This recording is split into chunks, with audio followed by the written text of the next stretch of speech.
ଏହି ଭିଡ଼ିଓରେ ଆପଣମାନଙ୍କୁ ସ୍ୱାଗତ କରୁଛି। ଏହି ଭିଡ଼ିଓରେ ଆମେ ଡିସ୍କସ୍ କରିବା ଓଡ଼ିଶା ବିଏଡ୍ ଏଣ୍ଟ୍ରାନ୍ସ ଏକ୍ଜାମ୍ର ପୂର୍ବ ବର୍ଷମାନଙ୍କରେ ଆସିଥିବା ଓଡ଼ିଆ ବ୍ୟାକରଣର ସମସ୍ତ ପ୍ରଶ୍ନ ସହିତ ସମସ୍ତ ଅପସନ୍କୁ ଆମେ ଏଲିମିନେଟ୍ କରି ଡିସ୍କସ୍ କରିବା। ତ ଭିଡ଼ିଓକୁ ମୂଳରୁ ଶେଷ ପର୍ଯ୍ୟନ୍ତ ଦେଖନ୍ତୁ।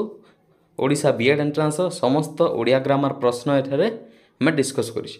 ତ ଚାଲନ୍ତୁ ଫ୍ରେଣ୍ଡସ୍ ଭିଡ଼ିଓଟିକୁ ଷ୍ଟାର୍ଟ କରିବା ଆଉ ଡିସ୍କସ୍ କରିନେବା। ଦେଖ ହିମାଳୟ କେଉଁ ପଦ? ହିମାଳୟ ଗୋଟିଏ କେଉଁ ପଦ? ଅପସନ୍ ଏ ବିଶେଷଣ, ଅପସନ୍ ବି ବିଶେଷ୍ୟ, ଅପସନ୍ ସି ଅବ୍ୟୟ, ଅପସନ୍ ଡି ସର୍ବନାମ।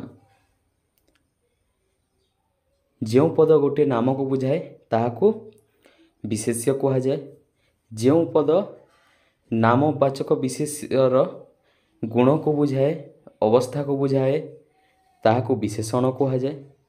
ଆଉ ନାମ ବଦଳରେ ଯେଉଁ ପଦ ବସିଥାଏ ତାହାକୁ ସର୍ବନାମ କୁହାଯାଏ। ଆଉ ଯାହାର ବ୍ୟୟ ହୁଏ ନାହିଁ ତାହାକୁ ଅବ୍ୟୟ କୁହାଯାଏ। ତ ଏଠାରେ ହିମାଳୟ ହେଉଛି ଗୋଟିଏ ନାମ। ତ ଏଠାରେ ହିମାଳୟ ହେବ ବିଶେଷ୍ୟ ପଦ। Option B right answer. Next question, ଡ ଏବଂ ଢ ପଦର କେଉଁ ସ୍ଥାନରେ ବିନ୍ଦୁଯୁକ୍ତ ହୋଇ ଉଚ୍ଚାରିତ ହୁଅନ୍ତି?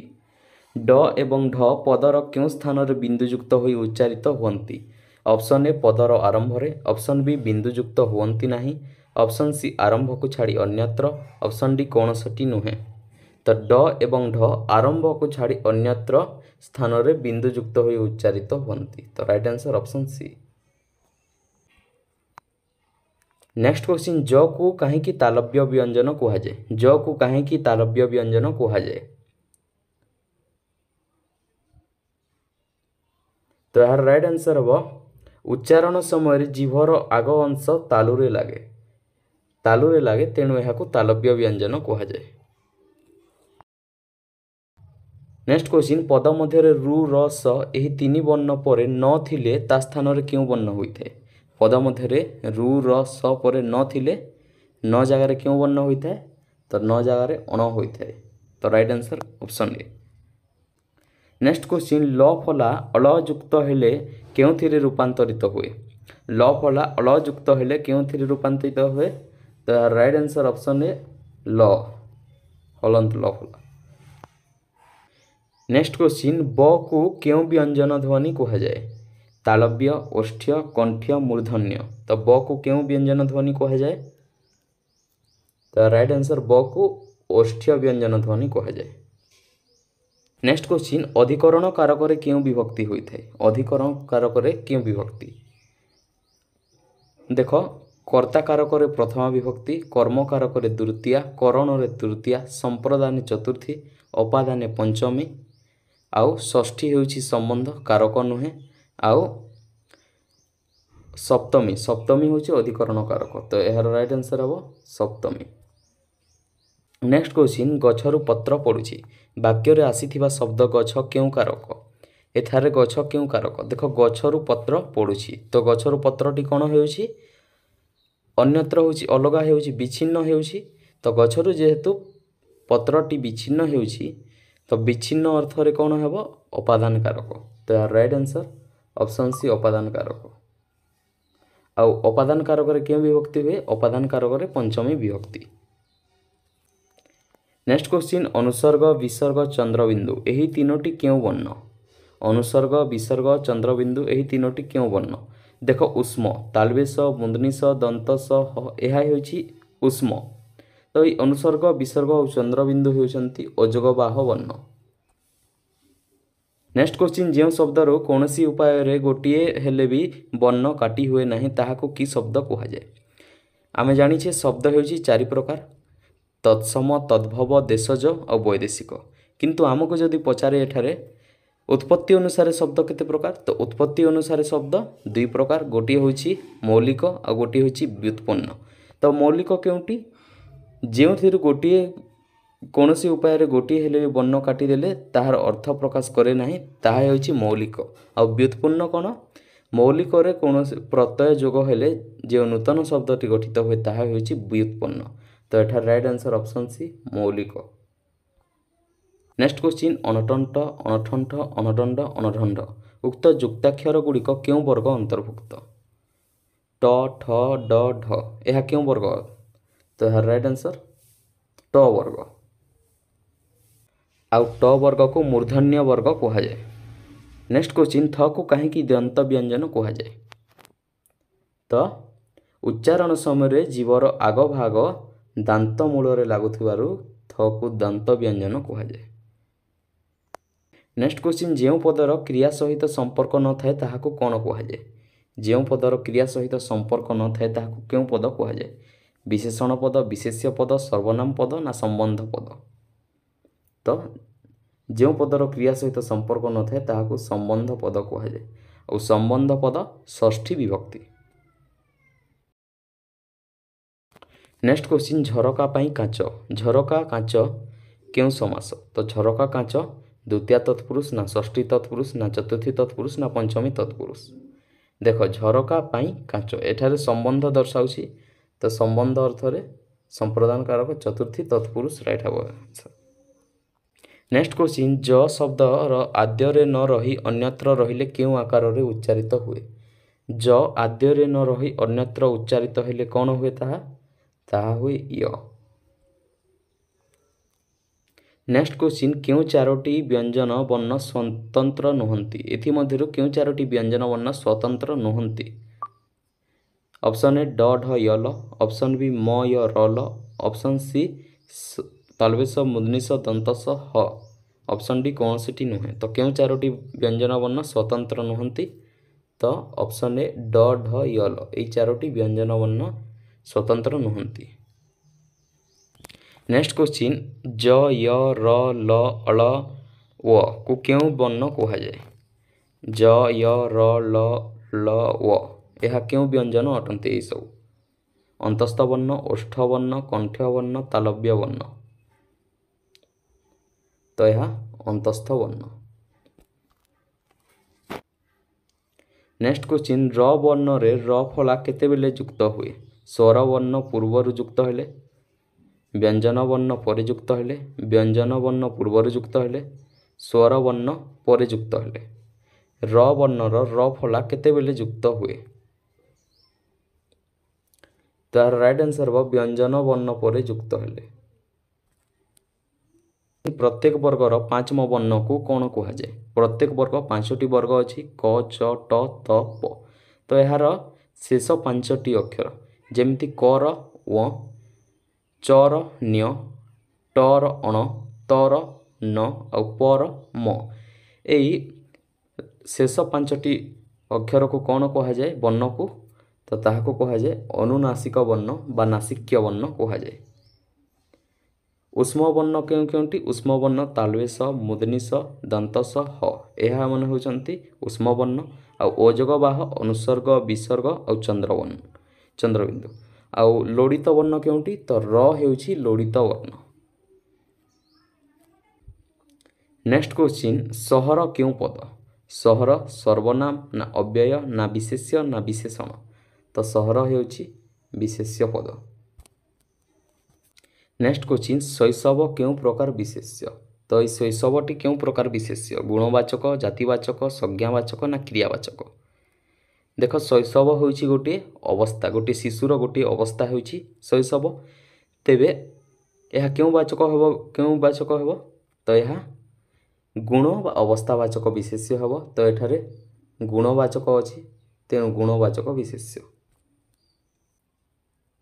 नेक्स्ट क्वेश्चन वर्गीय ब और अवर्गीय ब मध्य उच्चारणगत पार्थक्य अछि, मात्र ओडिया भाषा रे एही पार्थक्य क्वचित देखा जाए।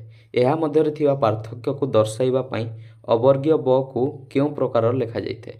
देख ब और व मध्य उच्चारणगत पार्थक्य जेहेतु अछि किंतु ओडिया भाषा रे एही उच्चारण सहित यार वर्ण मध्य अन्य अन्य।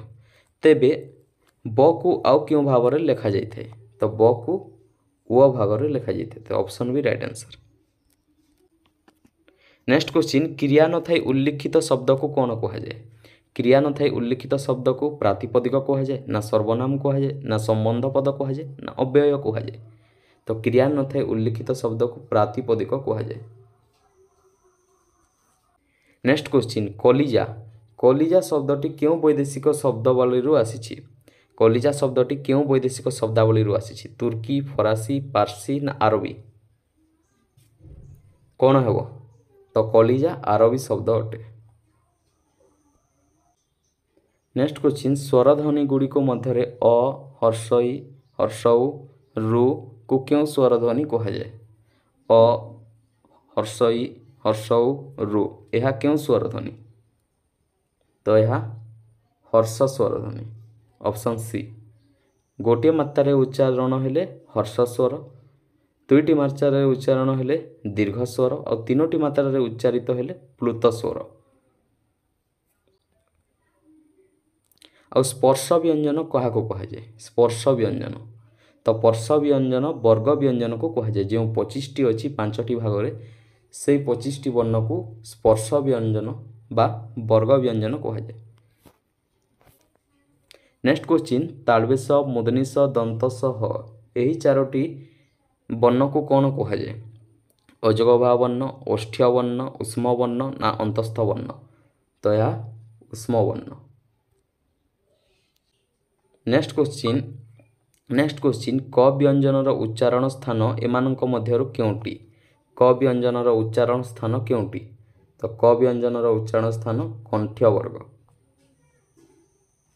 ନେକ୍ସଟ କ୍ୱେଶ୍ଚିନ୍, ର ବ୍ୟଞ୍ଜନ ବର୍ଣ୍ଣ ପୂର୍ବରୁ ଯୁକ୍ତ ହେଲେ କେଉଁଥିରେ ପରିଣତ ହୁଏ? ର ବ୍ୟଞ୍ଜନ ବର୍ଣ୍ଣ ପୂର୍ବରୁ ଯୁକ୍ତ ହେଲେ କେଉଁଥିରେ ପରିଣତ ହୁଏ? ଅପସନ୍ ଏ ର ଫଳାରେ ପରିଣତ ହୁଏ, ଅପସନ୍ ବି କୌଣସିଠି ନୁହେଁ, ଅପସନ୍ ସି ତ ଫଳାରେ ପରିଣତ ହୁଏ, ଅପସନ୍ ଡି ର ରେଫରେ ପରିଣତ ହୁଏ। ତ ରାଇଟ୍ ଆନ୍ସର କ'ଣ ହେବ? ତ ଏହାର ରାଇଟ୍ ଆନ୍ସର ହେବ ଅପସନ୍ ଡି ର ରେଫରେ ପରିଣତ ହୁଏ। ନେକ୍ସଟ କ୍ୱେଶ୍ଚିନ୍, ବଲାହକ ପଦର ସଠିକ୍ ବ୍ୟାସ ବାକ୍ୟ ନିର୍ଣ୍ଣୟ କର। ବଲାହକ ପଦର ସଠିକ୍ ବ୍ୟାସ ବାକ୍ୟଟି କେଉଁଟି? ବାରିର ବାହକ, ବଳର ବାହକ ନା ବଳ ପାଇଁ ବାହକ ନା ବାରି ପାଇଁ ବାହକ? ତ ବଲାହକର ସଠିକ୍ ବ୍ୟାସ ବାକ୍ୟ କ'ଣ ହେବ? ତ ବଲାହକର ସଠିକ୍ ବ୍ୟାସ ବାକ୍ୟ ହେବ ବାରିର ବାହକ, ବଲା ବାହକ। ନେକ୍ସଟ କ୍ୱେଶ୍ଚିନ୍, କେଉଁଟି ଠିକ୍ ଶବ୍ଦ ଚିହ୍ନାଅ?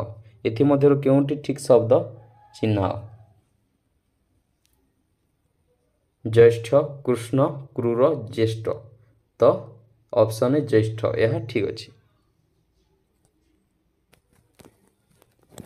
ନେକ୍ସଟ କ୍ୱେଶ୍ଚିନ୍, ବ୍ୟାସ ବାକ୍ୟର ପ୍ରତ୍ୟେକ ପଦକୁ କ'ଣ କୁହାଯାଏ? ବ୍ୟାସ ବାକ୍ୟର ପ୍ରତ୍ୟେକ ପଦକୁ ବିଶେଷଣ ପଦ କୁହାଯାଏ ନା ସମସ୍ତ ପଦ କୁହାଯାଏ ନା ସମ୍ବନ୍ଧ ପଦ ନା ସମସ୍ୟମାନ ପଦ? ତ ବ୍ୟାସ ବାକ୍ୟର ପ୍ରତ୍ୟେକ ପଦକୁ ସମସ୍ୟମାନ ପଦ କୁହାଯାଏ। ନେକ୍ସଟ କ୍ୱେଶ୍ଚିନ୍, ହ କେଉଁ ବର୍ଣ୍ଣର ଅନ୍ତର୍ଗତ?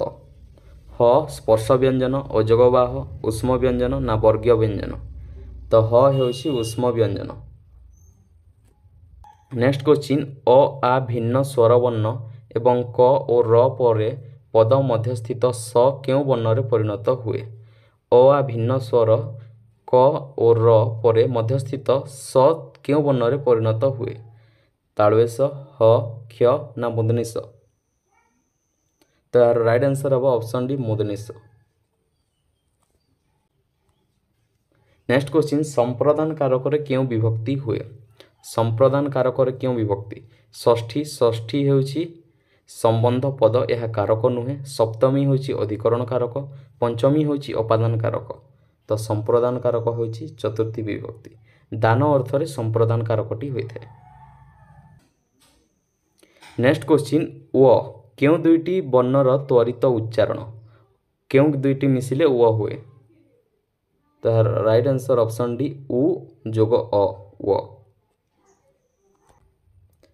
ନେକ୍ସଟ କ୍ୱେଶ୍ଚିନ୍, ମାତ୍ରା କାହାକୁ କୁହାଯାଏ? ମାତ୍ରା କାହାକୁ କୁହାଯାଏ? ସ୍ୱର ବର୍ଣ୍ଣର ସାଙ୍କେତିକ ରୂପକୁ, ବ୍ୟଞ୍ଜନ ବର୍ଣ୍ଣର ସାଙ୍କେତିକ ରୂପକୁ, ନାସିକ୍ୟ ବର୍ଣ୍ଣର ସାଙ୍କେତିକ ରୂପକୁ ନା ଅନୁନାସିକ ବର୍ଣ୍ଣର ସାଙ୍କେତିକ ରୂପକୁ?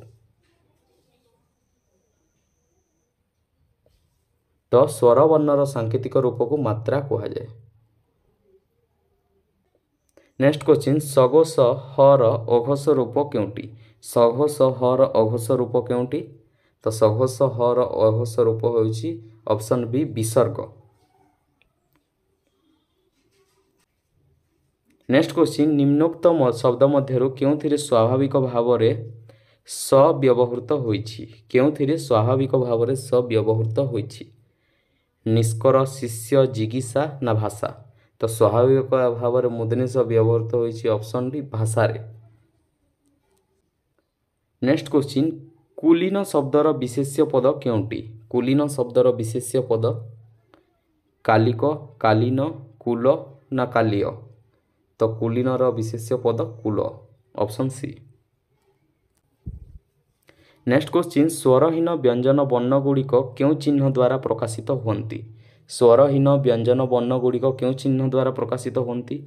ରେଫ୍, ତଫଲା, ହଲନ୍ତ ନା ରଫଲା। ତ ହଲନ୍ତ। ନେକ୍ସଟ କ୍ୱେଶ୍ଚିନ୍ ସମୁଦ୍ରଗୁପ୍ତଙ୍କୁ ଭାରତର ନେପୋଲିଅନ୍ କୁହାଯାଏ। ରେଖାଙ୍କିତ ପଦଟି କେଉଁ ଶବ୍ଦ? ଏଠାରେ ରେଖାଙ୍କିତ ପଦ ହେଉଛି ନେପୋଲିଅନ୍। ତ ସମୁଦ୍ରଗୁପ୍ତଙ୍କୁ ଭାରତର କ'ଣ କୁହାଯାଏ? ନେପୋଲିଅନ୍ କୁହାଯାଏ। ତ ଏଠାରେ ସମୁଦ୍ରଗୁପ୍ତ କ'ଣ ହେବ? ତ ସମୁଦ୍ରଗୁପ୍ତ ହେବ ଏଠାରେ ନାମ ବା ସଂଜ୍ଞାବାଚକ ବିଶେଷ୍ୟ। କିନ୍ତୁ ନେପୋଲିଅନ୍ ଗୋଟିଏ ଜାତିକୁ ବୁଝାଉଛି। ଆଉ କାହାକୁ କେଉଁ ଦେଶର ନେପୋଲିଅନ୍ ବୋଲି କୁହାଯାଉଥିବ? ତେବେ ନେପୋଲିଅନ୍ ଏଠାରେ ହେବ ଜାତିବାଚକ ବିଶେଷ୍ୟ। ନେକ୍ସଟ କ୍ୱେଶ୍ଚିନ୍ ଉଚ୍ଚାରଣ ସମୟରେ ଫୁସ୍ଫୁସ୍ରୁ ନିର୍ଗତ ବାୟୁ ସ୍ୱରଯନ୍ତ୍ର ବାଟେ ବାହାରକୁ ଆସିବା ବେଳେ ସ୍ୱରତନ୍ତ୍ରୀ କମ୍ପନ ସୃଷ୍ଟି ହୁଏ ନାହିଁ। ଏହାକୁ କେଉଁ ଧ୍ୱନି କୁହାଯାଏ? ଉଚ୍ଚାରଣ ସମୟରେ ଫୁସ୍ଫୁସ୍ରୁ ନିର୍ଗତ ବାୟୁ ସ୍ୱରଯନ୍ତ୍ର ବାଟେ ବାହାରକୁ ଆସିବା ବେଳେ ସ୍ୱରତନ୍ତ୍ରୀରେ କମ୍ପନ ସୃଷ୍ଟି ହୁଏ ନାହିଁ। କମ୍ପନ ସୃଷ୍ଟି ହେଲେ ସଘୋଷ, କମ୍ପନ ସୃଷ୍ଟି ନହେଲେ ଅଘୋଷ। ତ ରାଇଟ୍ ଆନ୍ସର୍ ଅପସନ୍ ଡି ଅଘୋଷ। ଉଚ୍ଚାରଣ ସମୟରେ ଅଳ୍ପ ବାୟୁ ବ୍ୟବହାର ହେଲେ ଅଳ୍ପ ପ୍ରାଣ, ଅଧିକ ବାୟୁ ବ୍ୟବହାର ହେଲେ ମହାପ୍ରାଣ।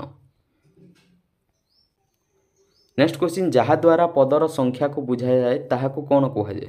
ଯାହାଦ୍ୱାରା ପଦର ସଂଖ୍ୟାକୁ ବୁଝାଯାଏ ତାକୁ ବିଭକ୍ତି କୁହାଯାଏ, ନା ସର୍ବନାମ କୁହାଯାଏ, ନା ସମ୍ବନ୍ଧ ପଦ କୁହାଯାଏ, ନା କାରକ କୁହାଯାଏ। ତ କ୍ରିୟା ସହିତ ସମ୍ପର୍କିତ ପଦକୁ କାରକ କୁହାଯାଏ। କ୍ରିୟା ସହିତ ସମ୍ପର୍କ ନଥିବା ପଦକୁ ସମ୍ବନ୍ଧ କୁହାଯାଏ। ନାମ ବଦଳରେ ଯେଉଁ ପଦ ବ୍ୟବହାର ହୁଏ ତାହାକୁ ସର୍ବନାମ କୁହାଯାଏ। ତ ଏଠାରେ ଯାହାଦ୍ୱାରା ପଦର ସଂଖ୍ୟାକୁ ବୁଝାଯାଏ ତାହାକୁ ବିଭକ୍ତି କୁହାଯାଏ। ନେକ୍ସଟ କ୍ୱେଶ୍ଚିନ୍ ଜକୁ କାହିଁକି ଅନ୍ତସ୍ଥ ବର୍ଣ୍ଣ କୁହାଯାଏ? ଜକୁ କାହିଁକି ଅନ୍ତସ୍ଥ ବର୍ଣ୍ଣ କୁହାଯାଏ? ଅଳ୍ପ ପ୍ରାଣ ଧ୍ୱନି ହୋଇଥିବାରୁ, ନାସିକ୍ୟ ଧ୍ୱନି ହୋଇଥିବାରୁ, ସଘୋଷ ଧ୍ୱନି ହୋଇଥିବାରୁ, ନା ସ୍ୱର ଓ ବ୍ୟଞ୍ଜନ ଧ୍ୱନିର ମଧ୍ୟବର୍ତ୍ତୀ ହୋଇଥିବାରୁ।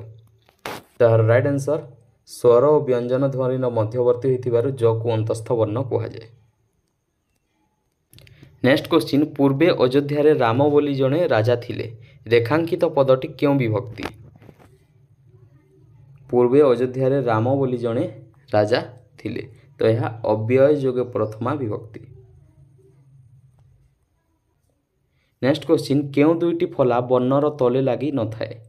ଅପସନ୍ ଏ ତ ଓ ଲ, ଅପସନ୍ ବି ରେଫ୍ ଓ ୟ, ଅପସନ୍ ସି ମ ଓ ର, ଅପସନ୍ ଡି କୌଣସିଟି ନୁହେଁ। ତ କେଉଁ ଦୁଇଟି ଫଲା ବର୍ଣ୍ଣର ତଳେ ଲାଗି ନଥାଏ? ତ ରାଇଟ୍ ଆନ୍ସର୍ ଅପସନ୍ ବି ରେଫ୍ ଓ ୟ ଫଲା, ଏ ଦୁଇଟି ବର୍ଣ୍ଣର ତଳେ ଲାଗି ନଥାଏ। ନେକ୍ସଟ କ୍ୱେଶ୍ଚିନ୍ ଶ୍ୱାସବାୟୁ ଏକ ସଂକୀର୍ଣ୍ଣ ମାର୍ଗରେ ଘଷି ହୋଇ ବହିର୍ଗତ ହେଲେ ଏକ ପ୍ରକାର ସସ୍ ଶବ୍ଦ ସୃଷ୍ଟି ହୁଏ। ଏହାକୁ ତାଳବେଶ, ମୁଦନିଶ, ଦନ୍ତସ ଆଉ ହ। ଏଠାରେ ସସ୍ ଶବ୍ଦଟି ସୃଷ୍ଟି ହୁଏ। ଏହିସବୁକୁ କେଉଁ ବର୍ଣ୍ଣ କୁହାଯାଏ? ତ ଏହିସବୁକୁ ଉଷ୍ମ ବର୍ଣ୍ଣ କୁହାଯାଏ। ନେକ୍ସଟ କ୍ୱେଶ୍ଚିନ୍ କେଉଁ ଦୁଇଟି ବର୍ଣ୍ଣର ମିଶ୍ରଣରେ କ୍ଷ ଗଠିତ ହୋଇଥାଏ? ଏଥିମଧ୍ୟରୁ କେଉଁ ଦୁଇଟି ବର୍ଣ୍ଣର ଯୋଗରେ କ୍ଷ ଗଠିତ ହୁଏ? ତ କ ଏବଂ ମୁଦନିଶର ଯୋଗରେ କ୍ଷ ଗଠିତ ହୁଏ। ନେକ୍ସଟ କ୍ୱେଶ୍ଚିନ୍ କମା ଠାରୁ ଟିକେ ଅଧିକ ବିରାମ ଚିହ୍ନର ପ୍ରତୀକ କେଉଁଟି? କମା ଠାରୁ ଟିକେ ଅଧିକ, ତ କମା ଠାରୁ ଟିକେ ଅଧିକ ସେମିକୋଲନ୍। ନେକ୍ସଟ କ୍ୱେଶ୍ଚିନ୍ ନିମ୍ନଲିଖିତ କେଉଁ ଶବ୍ଦରେ ସ୍ୱାଭାବିକ ଭାବେ ଅଣବ୍ୟବହୃତ ହୋଇଛି? ଏଥିମଧ୍ୟରୁ କେଉଁଠିରେ ସ୍ୱାଭାବିକ ଭାବେ ଅଣବ୍ୟବହୃତ ହୋଇଛି? ତ ଜଣାଣରେ ସ୍ୱାଭାବିକ ଭାବେ ଅଣବ୍ୟବହୃତ ହୋଇଛି। ନେକ୍ସଟ କ୍ୱେଶ୍ଚିନ୍ ସଭାପତି ବିଜେତାଙ୍କୁ ପୁରସ୍କାର ଦେଲେ। ତ ଏଠାରେ ପୁରସ୍କାର ରେଖାଙ୍କିତ ପଦଟି କେଉଁ ବିଭକ୍ତି? ଅପସନ୍ ଏ ସମ୍ପ୍ରଦାନ କାରକରେ ଚତୁର୍ଥୀ, ଅପସନ୍ ବି ନିମିତ୍ତ ଅର୍ଥରେ ଚତୁର୍ଥୀ, ଅପସନ୍ ସି ନିବାରଣ ଅର୍ଥରେ ଚତୁର୍ଥୀ, ଅପସନ୍ ଡି ରୂଢ଼ି ଅର୍ଥରେ ଚତୁର୍ଥୀ ବିଭକ୍ତି। ତ ଏହାର ରାଇଟ୍ ଆନ୍ସର୍ ହେବ ଅପସନ୍ ଏ ସମ୍ପ୍ରଦାନ କାରକରେ ଚତୁର୍ଥୀ। କାରଣ ଏଠାରେ ସଭାପତି ବିଜେତାଙ୍କୁ ପୁରସ୍କାର ଦାନ କଲେ, ଦାନ ଅର୍ଥରେ ସମ୍ପ୍ରଦାନ କାରକ। नेक्स्ट क्वेश्चन तीन मात्रा रे उच्चारित हेउथुबा ध्वनि को क्यों ध्वनि कहा जाए। तो तीन मात्रा रे उच्चारित हेउथुबा ध्वनि को प्लुत स्वर ध्वनि कहा जाए। गोटे मात्रा रे उच्चारित हेले ह्रस्व आ दुईटी मात्रा रे उच्चारित हेले दीर्घ। नेक्स्ट क्वेश्चन जो पदगुड़िक कौन सी निर्दिष्ट व्यक्ति पर्वत नदी देश प्रभृतिर नाम को बुझाए। एठारे देखंतु नाम को बुझाए सेगुड़िक क्यों विशेष्य कहा जाए। तो नाम को बुझाइले नामवाचक बा संज्ञावाचक विशेष्य कहा जाए। नेक्स्ट क्वेश्चन ह्रस्व स्वर क्या कहा जाए। ह्रस्व स्वर क्या कहा जाए। तो एक मात्रा रे उच्चारित हेले ह्रस्व स्वर कहा जाए। नेक्स्ट क्वेश्चन मूर्धा क्या कहा जाए। स्वर यंत्र को, कठिन तालु को, नासा गह्वर को, ना मुख गह्वर सर्वोच्च स्थान को। तो मुख गह्वर सर्वोच्च स्थान को मूर्धा कहा जाए। नेक्स्ट क्वेश्चन जुक्ताक्षर किपरि गठित हुए। तो जुक्ताक्षर किपरि गठित हुए। वर्गर एकम वर्ण सहित पांचम वर्ण मिसिले जुक्ताक्षर गठित हुए। नेक्स्ट क्वेश्चन महाप्राण ध्वनि क्या कहा जाए। महाप्राण ध्वनि उच्चारण समय स्वरतंत्री कंपन सृष्टि हेले, उच्चारण समय फुसफुस रु कम वायु निर्गत हेले, ना उच्चारण समय फुसफुस रु अधिक वायु निर्गत हेले, ना उच्चारण समय स्वरतंत्री रे कंपन सृष्टि न हेले। तो महाप्राण उच्चारण समय फुसफुस रु अधिक वायु निर्गत हेले ताहाकू महाप्राण कहा जाए। कम वायु निर्गत हेले अल्प प्राण। नेक्स्ट क्वेश्चन अहन पूर्व व्यास वाक्यर सठिक समास पद निर्णय कर। अहन पूर्व कौन हेबो। तो अहन पूर्व हेबो पूर्वाह्न। नेक्स्ट क्वेश्चन एथिरु ठीक शब्दटी बाछ। एथि मध्यरे केउटी ठीक। तो एथिरे ऑप्शन बी अन्नपूर्णा यह ठीक अछि। Option B. नेक्स्ट क्वेश्चन वाक्यर शेष को क्यों विराम चिन्ह सूचित करे। वाक्यर शेष को, तो वाक्यर शेष को पूर्णछेद। क्वेश्चन देख नष्ट शब्दटीर प्रकृति प्रत्यय कौन हेबो। तो नष्ट शब्दर प्रकृति प्रत्यय कौन हेबो। ऑप्शन ए न जोग ष्ट नष्ट, ऑप्शन बी न युक्त त नष्ट, ना ऑप्शन सी न युक्त ट, ना ऑप्शन डी न युक्त स युक्त ट। तो नष्टर प्रकृति प्रत्यय हेबो न युक्त त नष्ट। Option B. नेक्स्ट क्वेश्चन निर्विचारर संधि विच्छेद कर। एथिमध्यरु निर्विचारर संधि विच्छेद केउटी हेबो। निहि युक्त विचार, नियुक्त विचार, निर्युक्त विचार, ना निर्वियुक्त आचार। तो निर्विचारर कौन हेबो। तो निर्विचारर हेबो नियुक्त विचार। Option A. नेक्स्ट क्वेश्चन प्रत्येक शब्दर संधि विच्छेद कर। प्रत्येक शब्दर संधि विच्छेद कौन हेबो। प्रतियुक्त इक, प्रतियुक्त एक, प्रतियुक्त ऐक, प्रतियुक्त प्रत्ययुक्त यक कौन हेबो। तो प्रत्येकर कौन हेबो। तो प्रत्येकर हेबो प्रतियुक्त एक। Option B. नेक्स्ट क्वेश्चन यथाशक्ति उक्त समस्त पदर समास निर्णय कर। यथाशक्ति क्यों समास। कर्मधारय, द्विगु, उपपद तत्पुरुष, ना अव्ययी भाव। तो यथाशक्ति अव्ययी भाव, कारण यथा तथा यह होछि अव्यय। तो एठारे अव्ययी भाव समास हेबो यथाशक्ति। नेक्स्ट क्वेश्चन सौंदर्य रेखांकित जुक्ताक्षरटी क्यों क्यों वर्ण को नहीं गठित। सौंदर्य क्यों क्यों वर्ण को नहीं गठित। तो सौंदर्यर रेखांकित वर्ण क्योंटी ज्य। तो ज्य रो गठन कौन देख। तो ज्य किपरि होइछि र युक्त ज युक्त य ज्य। तो option D right answer. Next question माँ पुओ को भात खुआई थिले। रेखांकित शब्दटी क्यों प्रकार कर्ता अटे। माँ पुओ को भात खुआई थिले यह क्यों कर्ता। ऊह्यकर्ता, मुख्यकर्ता, प्रयोज्यकर्ता, ना प्रयोजककर्ता। तो यह प्रयोज्यकर्ता। नेक्स्ट क्वेश्चन स्वरवर्णर सांकेतिक रूप डेक्स नाम परिचित। तो स्वरवर्णर सांकेतिक रूप को कौन कहा जाए। तो स्वरवर्णर सांकेतिक रूप को कहा जाए मात्रा। नेक्स्ट क्वेश्चन अणटंट, अणठंठ, अणदंड, अणदंड उक्त जुक्ताक्षर गुड़िक क्यों वर्ग अंतर्भुक्त। यही जुक्ताक्षर गुड़िक क्यों वर्ग अंतर्भुक्त। तो ये सबु जुक्ताक्षर ट वर्ग अंतर्भुक्त। नेक्स्ट क्वेश्चन आमे व्यवहार करुवा अविकल संस्कृत शब्द गुड़िक कौन कह जाए। आमे जो व्यवहार करुछे अविकल संस्कृत शब्द गुड़िक कौन कह जाए तो तत्सम कह जाए। नेक्स्ट क्वेश्चन चंद्रकांतिर सठिक व्यास वाक्यटी को चिन्हट कर। चंद्रकांतिर सठिक व्यास वाक्य कौन? चंद्रर कांति, चंद्र परिकांति, चंद्र कांति ना चंद्र रूपक कांति। तो चंद्रकांतिर सठिक व्यास वाक्य होउछि चंद्रर कांति, ऑप्शन ए। नेक्स्ट क्वेश्चन भक्त सहित भगवानक मधुर संपर्क थाए। रेखांकित शब्दटी क्यों विभक्ति हेब दर्शाओ। भक्त एठारे भक्त होउछि रेखांकित पद, तो भक्त सहित भगवानकर संपर्क थाए, तो ये भक्तटी क्यों विभक्ति हेब। देख एठारे भक्त एठारे संबंध कथा कहिछि भक्त एवं भगवानंकर, तो एठारे भक्त हेब षष्ठी विभक्ति संबंध पदर। नेक्स्ट क्वेश्चन ओडिया भाषा रे व्यंजन वर्ण मानक मध्यरु केतोटी स्पर्श वर्ण अटे। ओडिया भाषा रे जेते भी व्यंजन वर्ण अछि तो व्यंजन वर्ण मानक मध्यरु केतोटी स्पर्श वर्ण अटे। देखो स्पर्श वर्णर अन्य नाम कौन? तो स्पर्श वर्णर अन्य नाम होछि वर्ग वर्ण। तो वर्ग व्यंजन वर्ण केतोटी अछि? तो वर्ग व्यंजन वर्ण 5टी भाग रे विभाजित होई 25टी अछि। तो टोटाल स्पर्श वर्ण केतोटी अछि? 25टी। तो right answer option B. Next question धनरत्न उक्त शब्दटी क्यों प्रकार जुग्म शब्द अटे। धनरत्न शब्दटी क्यों प्रकार जुग्म शब्द? विपरीत बोधक, क्रिया जातीय, समानार्थक ना सार्थक और निरर्थक कौन हेब? तो यार राइट आंसर समानार्थक। ए दुईटी धन जेपरी रत्न सेपरी, धन और रत्न समान अर्थ, तो समान अर्थ रे जुग्म शब्द ए दुईटी। नेक्स्ट क्वेश्चन प्राचीन ओडिशा रे अधिवासी माने बोईतरे जाउथिले। रेखांकित बोईतर शब्दटीर विभक्ति चिन्हट कर।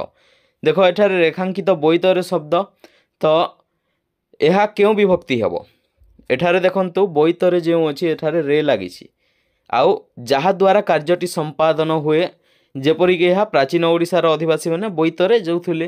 पिलाटी स्कूल को साइकेल रे जाउछि, उड़ाजाहाज रे लोक माने दूर दराजा को जाउछंती। तो जहा द्वारा कार्यटी साधित हुए सेठारे कौन हुए? तो सेठारे हुए करण कारक। और करण कारक रे क्यों विभक्ति? तो करण कारक रे तृतीया विभक्ति। Right answer option A Tritiya. Next question अद्यावधि शब्दटी को संधि विच्छेद कर। अद्यावधिर सठिक संधि विच्छेद कौन? ऑप्शन ए अद्यायुक्त बधि, ऑप्शन बी अद्ययोग बधि, ऑप्शन सी अद्ययोग अवधि, ऑप्शन डी आदि युक्त अवधि। तो कौन हम अद्यावधिर संधि विच्छेद?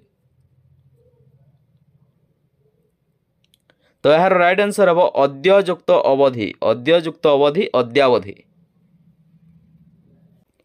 नेक्स्ट क्वेश्चन हस्तशिल्प उक्त समस्त पदर समास निर्णय कर। हस्तशिल्प क्यों समास हेब?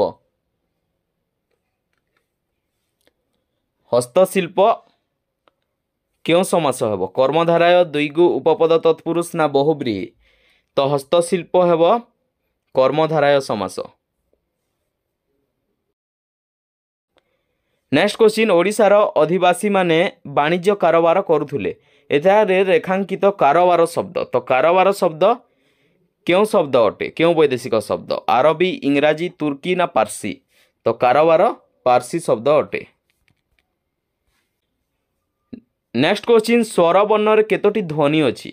देखो स्वर वर्णर ध्वनि संख्या केतोटी? तो स्वर वर्ण रे जदि स्वर वर्ण केतोटी अछि पचारे तो 11टी करिवे, किंतु एठारे पचारिछि केतोटी स्वर वर्ण रे ध्वनि अछि, तो स्वर ध्वनि संख्या 8टी। नेक्स्ट क्वेश्चन क्षण्म उक्त जुक्ताक्षरटी क्यों क्यों वर्णर संयोग रे होइछि? क्ष युक्त अण, क युक्त मूर्धन्यष युक्त अण, क युक्त क्ष युक्त अण ना क्ष युक्त स युक्त अण किपरि हेब यह? तो यह क युक्त स युक्त अण, ऑप्शन बी। नेक्स्ट क्वेश्चन पाप कर्मरु विरत हुओ। रेखांकित पदटी क्यों कारक? तो देख एठारे विरत हेबा बा विच्छिन्न हेबा कहा जायछि जेतेबेले विच्छिन्न अर्थरे किंबा जात अर्थरे हुए तो सेठारे क्यों कारक हुए तो सेठारे हुए अपादान कारक। तो ऑप्शन सी अपादान कारक। दान अर्थरे क्यों कारक तो दान अर्थरे संप्रदान कारक चतुर्थी विभक्ति। जहा द्वारा कार्यटी साधित हुए ताहा करण कारक तृतीया विभक्ति। आउ काल किंबा समय काल किंबा स्थान को बुझाइले ताहा अधिकरण कारक। नेक्स्ट क्वेश्चन वाक्य मध्य क्रिया सहित अन्यान्य पदर संपर्क को कौन कह जाए तो वाक्य मध्य क्रिया सहित अन्यान्य पदर संपर्क को कारक कह जाए।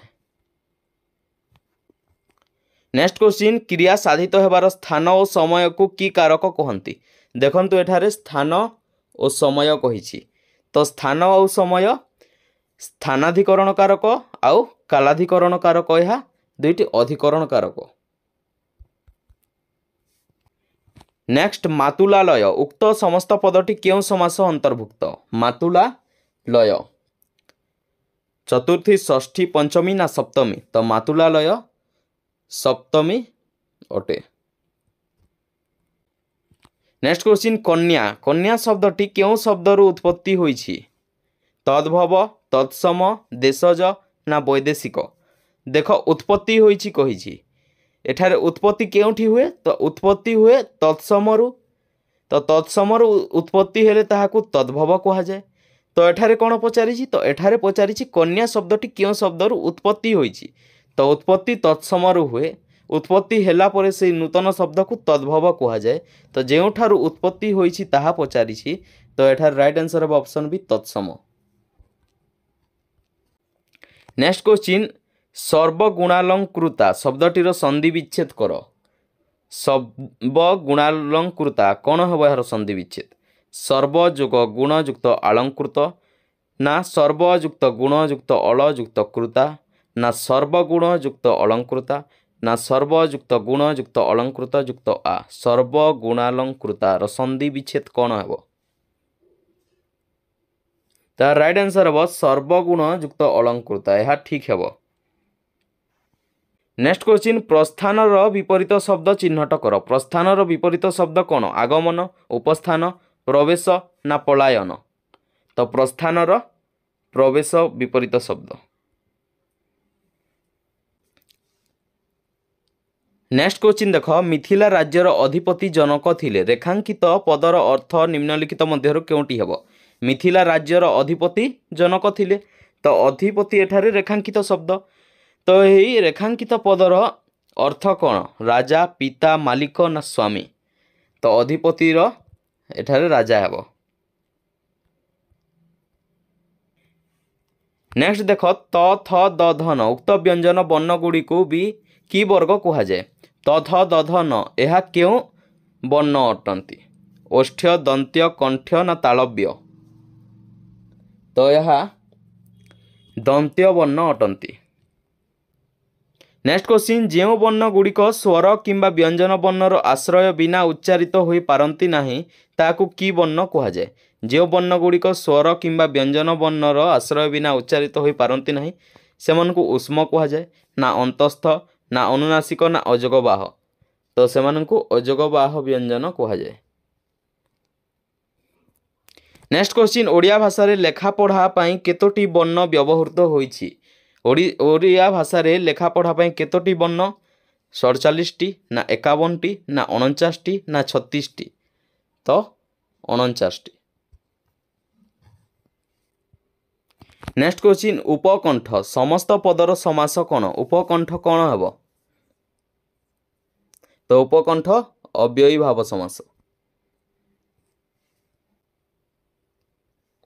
नेक्स्ट देख प्राचीन ओडिशार अधिवासी माने बोईतरे जाउथिले रेखांकित शब्दटीर विभक्ति चिन्हट कर एठारे बोईतरे देइछि तो बोईत द्वारा ही कार्यटी साधन होउछि तो एठारे करण कारक तृतीया विभक्ति।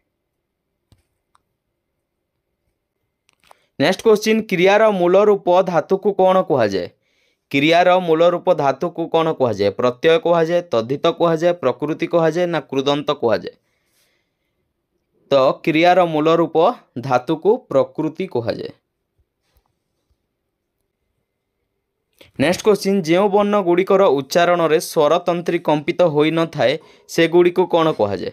देख स्वरतंत्री जोठारे कंपित हुए ताकू सघोष कहुए। तो स्वरतंत्री कंपित न हेले अघोष। नेक्स्ट क्वेश्चन दिवाकर उक्त समस्त पदर समास उल्लेख कर। दिवाकर यार समास कौन हेब। उपपद तत्पुरुष कर्मधारय अव्ययी भाव ना बहुब्रीहि। तो यह है उपपद तत्पुरुष। नेक्स्ट क्वेश्चन निम्नलिखित शब्द मध्यरु शुद्ध शब्दटी को चिन्हट कर। एथि मध्यरु अभिलाषर शुद्ध शब्द केउटी। तो right answer option D Abhilash. यह शुद्ध शब्द अटे। नेक्स्ट क्वेश्चन उत्कल मातार मुख उज्ज्वल करथिले उक्त वाक्य रे रेखांकित पदटीर संधि विच्छेद कर। एठारे रेखांकित पद उज्ज्वल। तो उज्ज्वलर संधि विच्छेद कौन हेब।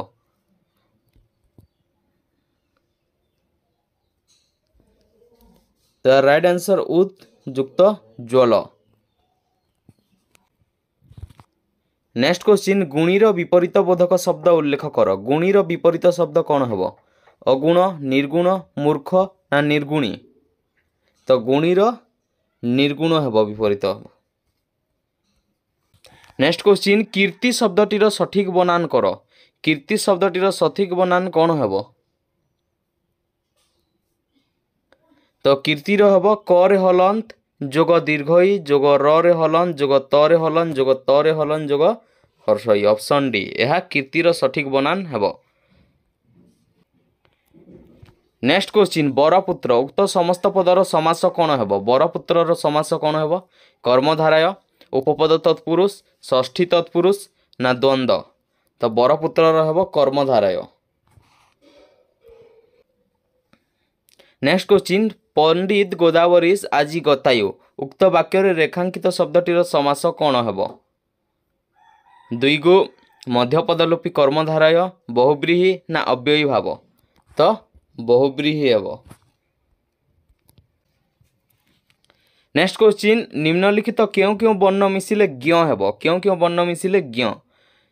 ज रे हलन युक्त ग रे हलन जोग य ना ग रे जोग जोग न्य ना ज रे हलंत जोग न्य। तो ज्ञ किपरि हेब ज रे हलंत जोग न्य। नेक्स्ट क्वेश्चन अर्थबोध एक बा एकाधिक वर्ण को कौन कहुए। अर्थबोधक एक बा एकाधिक वर्ण को भाषा कहुए ना वाक्य कहुए ना ध्वनि कहुए ना शब्द कहुए। तो अर्थबोध एक बा एकाधिक वर्ण को शब्द कहुए। नेक्स्ट क्वेश्चन ए जुगरे पेट को दाना पिठी की कोना जोगाड़ करिवा काठिकर पाठ। रेखांकित पदर विभक्ति कौन। पिठिकी विभक्ति कौन द्वितीया चतुर्थी पंचमी ना तृतीया। तो पिठिकी चतुर्थी अटे। नेक्स्ट क्वेश्चन हे भारत जाग्रत हो उक्त वाक्य रे भारत पद क्यों विराम चिन्ह लागिब। हे भारत जाग्रत हो भारत पर क्यों विराम चिन्ह लागिब। द्वितीय छेद उद्धृति प्रथम छेद ना व्यवधान चिन्ह। तो हे भारत पर प्रथम छेद लागिब। नेक्स्ट क्वेश्चन उपकंठ समस्त पदर समास चिन्हट कर। कौन हम उपकंठर समास। तो उपकंठर हम अव्ययी भाव। नेक्स्ट क्वेश्चन सृष्टि शब्दटी को सठिक बनान कर। सृष्टि शब्दटीर सठिक बनान कौन हेब। तर सृष्टि शब्दटीर सठिक बनान हेब स रे हलन जोग र रे हलन जोग हर्षौ जोग मुदनी स रे हलन जोग ट रे हलन जोग ई। ऑप्शन सी सृष्टि रहा सठिक बनान अटे। निर्वाह शब्दटीर संधि विच्छेद कर। निर्वाह किपरि हेब।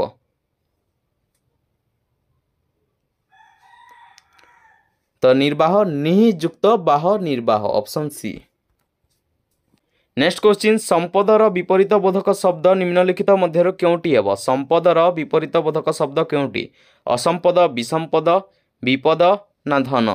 तो संपदर विपद। नेक्स्ट क्वेश्चन अरण्य थिला तार बासस्थान रेखांकित बासस्थान समस्त पदटीर समास चिन्हट कर।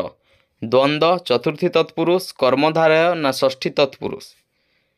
तो बासस्थान चतुर्थी तत्पुरुष हेब। नेक्स्ट क्वेश्चन कृषिजात उक्त पदटीर विभक्ति उल्लेख कर। कृषिजात कौन हेब षष्ठी सप्तमी चतुर्थी ना पंचमी। देख जोठारे विच्छिन्न अर्थरे किंबा जात अर्थरे अपादान कारक हुए आ उपादान कारक पंचमी विभक्ति तेणु एठारे कृषिजात पंचमी विभक्ति हेब। नेक्स्ट क्वेश्चन क्रियार मूल रूप धातु को कौन कहुए। तो क्रियार मूल रूप धातु को प्रकृति कहुए। नेक्स्ट क्वेश्चन विद्याधन उक्त समस्त पदटी कि प्रकार कर्मधाराय अटे। विद्याधन रूपक अटे ना मध्यपदलोपी अटे ना उपमित ना उपमान। तो विद्याधन रूपक कर्मधाराय अटे। नेक्स्ट क्वेश्चन जो वर्ण गुड़िकर उच्चारण रे स्वरतंत्री कंपित होई न थाए से गुड़ी को की व्यंजन कहुए। महाप्राण सघोष अघोष ना अल्प प्राण। तो से गुड़ी को अघोष कहुए। नेक्स्ट क्वेश्चन पार्थिवर प्रकृति प्रत्यय कौन हेब। पार्थिवर प्रकृति प्रत्यय कौन हेब। पृथ्वीयुक्त अ पृथ्वीयुक्त ब पाथयुक्त इव ना पार्थियुक्त व। तो पृथ्वी युक्त अ पार्थिव। नेक्स्ट क्वेश्चन विश्वकर्तार विभक्ति निर्णय कर। विश्वकर्तार विभक्ति कौन हेब। तो विश्वर कर्ता एठारे संबंध जनाऊँच। तो एठारे संबंध अर्थे षष्ठी विभक्ति संबंध पदरे। नेक्स्ट क्वेश्चन निम्नलिखित शब्द मध्य केउंटी पोखरीर प्रतिशब्द देखाओ। एथि मध्य केउंटी पोखरीर प्रतिशब्द सरिता तटिनी सरसी ना उदधी। तो पोखरीर प्रतिशब्द सरसी। नेक्स्ट क्वेश्चन नील कोई उक्त समस्त पदर समास निर्णय कर। नील कोई क्यों समास उपपद तत्पुरुष द्वंद्व कर्मधाराय अव्ययी भाव। देख कई कई हूँ गोटे विशेष्य आउ नील कहार नील कईर नील। तो किपरि कई नील कई। तो नील कौन नील होउछि विशेषण। अरे कौन हम विशेषण आउ विशेष्य मिसिकी। तो एठारे कर्मधाराय हेब ऑप्शन सी। नेक्स्ट क्वेश्चन निम्नलिखित मध्यरु केउंटी रंग अर्थ को बुझाए नहीं। एथि मध्यरु केउंटी रंग को बुझाए नहीं। तो सौंदर्य। नेक्स्ट क्वेश्चन सीता और गीता केही कहा ठारू नाचरे कम नुहंती। उक्त वाक्य रे रेखांकित पदटी केउ विभक्ति हेब। देखो एठारे रेखांकित पद हेउछि नाचरे। तो नाचरे कौन देखो एठारे रे लागिछि और रे थिले प्रायतः तृतीया हुए करण कारक। तो एठारे राइट आंसर तृतीया विभक्ति करण कारक। नेक्स्ट क्वेश्चन जो शब्दर कौन सी उपाय रे गोटे हेले भी वर्ण काटी हुए नहीं ताकू की शब्द कहुए। जो शब्दर गोटे मध्य वर्ण काटिदेले ताहार अर्थ प्रकाश करे नहीं ताकू कौन कहुए। तो ताहाकू मौलिक शब्द कहुए। आ मौलिक रे प्रत्यय जोग हेले कौन हुए व्युत्पन्न। नेक्स्ट क्वेश्चन शिशुटी भोकरे कांदुछि रेखांकित पदटी क्यों विभक्ति चिन्ह। एठारे देखो भोकरे। तो भोकरे क्यों विभक्ति। तो भोकरे हेतु अर्थरे तृतीया विभक्ति। नेक्स्ट क्वेश्चन निम्नलिखित शब्द मध्यरु शुद्ध शब्दटी चिन्हट कर। एथि मध्यरु केउंटी शुद्ध। तो एथिरे निष्प्रयोजन ऑप्शन सी यह शुद्ध अटे। नेक्स्ट क्वेश्चन मर्त्य उक्त शब्दर रेखांकित युक्ताक्षरटी केउ केउ वर्णर संयोग रे होइछि दर्शाओ। मर्त्य किपरि होइछि। तो मर्त्य र तले हलंत जोग त तले हलंत जोग त तले हलंत जोग य एही परि भाव रे मर्त्य होइछि। तो option D right answer. Next question पाप कर्मरु विरत हो रेखांकित पदटी क्यों कारक। तो एठारे विच्छिन्न हेबा कथा कहा जाइछि तेणु यह अपादान कारक। दान अर्थरे संप्रदान कारक जहा द्वारा कार्यटी साधित हुए। माँ पनिकिरे परिबा काटुछंती एठारे पनिकिरे कौन हेब करण कारक आउ तृतीया विभक्ति करण कारक। संप्रदान कारक चतुर्थी विभक्ति अधिकरण कारक सप्तमी विभक्ति और अपादान पंचमी विभक्ति। नेक्स्ट क्वेश्चन माँ पिलांकु जन्म देखाउछंती एही वाक्य रे प्रेरणार्थक कर्ता किए। तो एही वाक्य रे प्रेरणार्थक कर्ता माँ। नेक्स्ट ग्रामांतर की प्रकार समास ग्रामांतर द्विगु समास कर्मधारय समास ना द्वंद्व समास ना तत्पुरुष समास तो ग्रामांतर कर्मधारय समास। नेक्स्ट क्वेश्चन प्राचीन ओडिया साहित्य रे द्वितीय विभक्ति बहुवचन रे कौन प्रयोग करा जाय थाए प्राचीन ओडिया साहित्य रे द्वितीय विभक्ति बहुवचन रे कौन प्रयोग करा जाय थाए त ए टा ना टी तो यह प्राचीन ओडिया साहित्य रे द्वितीय विभक्ति बहुवचन रे प्रयोग करा जाय थाए। नेक्स्ट क्वेश्चन समकारक पदद्वय मध्य क्यों विराम चिन्ह रो व्यवहार करा जाय तो समकारक पदद्वय मध्य कमार चिन्ह व्यवहार करा जाय। नेक्स्ट केउटी मध्य केंद्रीय स्वर ध्वनि एथि मध्यरु केउटी मध्य केंद्रीय स्वर ध्वनि हर्षई हर्षौ आ ना ए तो हर्षौ यह होछि मध्य केंद्रीय स्वर ध्वनि। नेक्स्ट क्वेश्चन यर उच्चारण विधि नियम कौन यर उच्चारण विधि ज शब्द रे न रहिले कौन सिटी नुहे ज आद्य रे न रही अन्यत्र रहिले ना ज शब्द आद्य रे रहिले तो यर उच्चारण विधि ज आद्य रे न रही अन्यत्र रहिले। नेक्स्ट क्वेश्चन अभड़ा एठारे की प्रकार अशुद्धि अछि तो अभड़ा रे बनानगत अशुद्धि अछि अभड़ा न हुए अबढ़ा हुए। संपर्क अनुजाई कारक केते भाग रे विभक्त संपर्क अनुजाई कारक को केते भाग करा जायछि तो संपर्क अनुजाई कारक को 6 भाग रे। नेक्स्ट क्वेश्चन पाणिचिया क्यों अर्थ रे तद्धित पद होइछि पाणिचिया अधिकार ना सादृश्य ना अछि ना आदर तो पाणिचिया सादृश्य अर्थ रे तद्धित पद होइछि। नेक्स्ट क्वेश्चन रोगी को औषध दियो रेखांकित पदटी क्यों विभक्ति रोगी को औषध दियो तो असमापिका क्रिया लोपे पंचमी ना भावे सप्तमी निवारणार्थे चतुर्थी ना पटु शब्द जोगे पंचमी तो रोगी को औषध दियो निवारण अर्थ रे चतुर्थी रोगर निवारण पई चतुर्थी।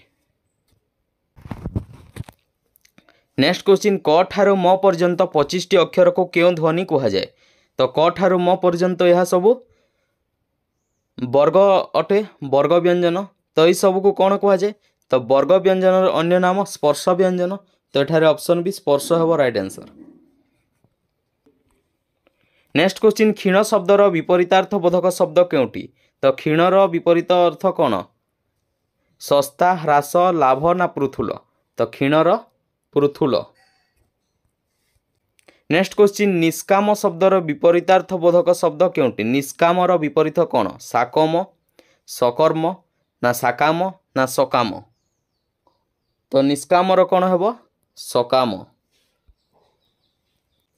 नेक्स्ट क्वेश्चन गांधीजी सत्यर बाट देखाई जाइछंती रेखांकित पदर विशेष्य निर्णय कर एठारे सत्यर कौन हेबो वस्तुवाचक क्रियावाचक ना गुणवाचक ना जातिवाचक क्यों विशेष्य हेबो तो सत्यर गुणवाचक विशेष्य हेबो।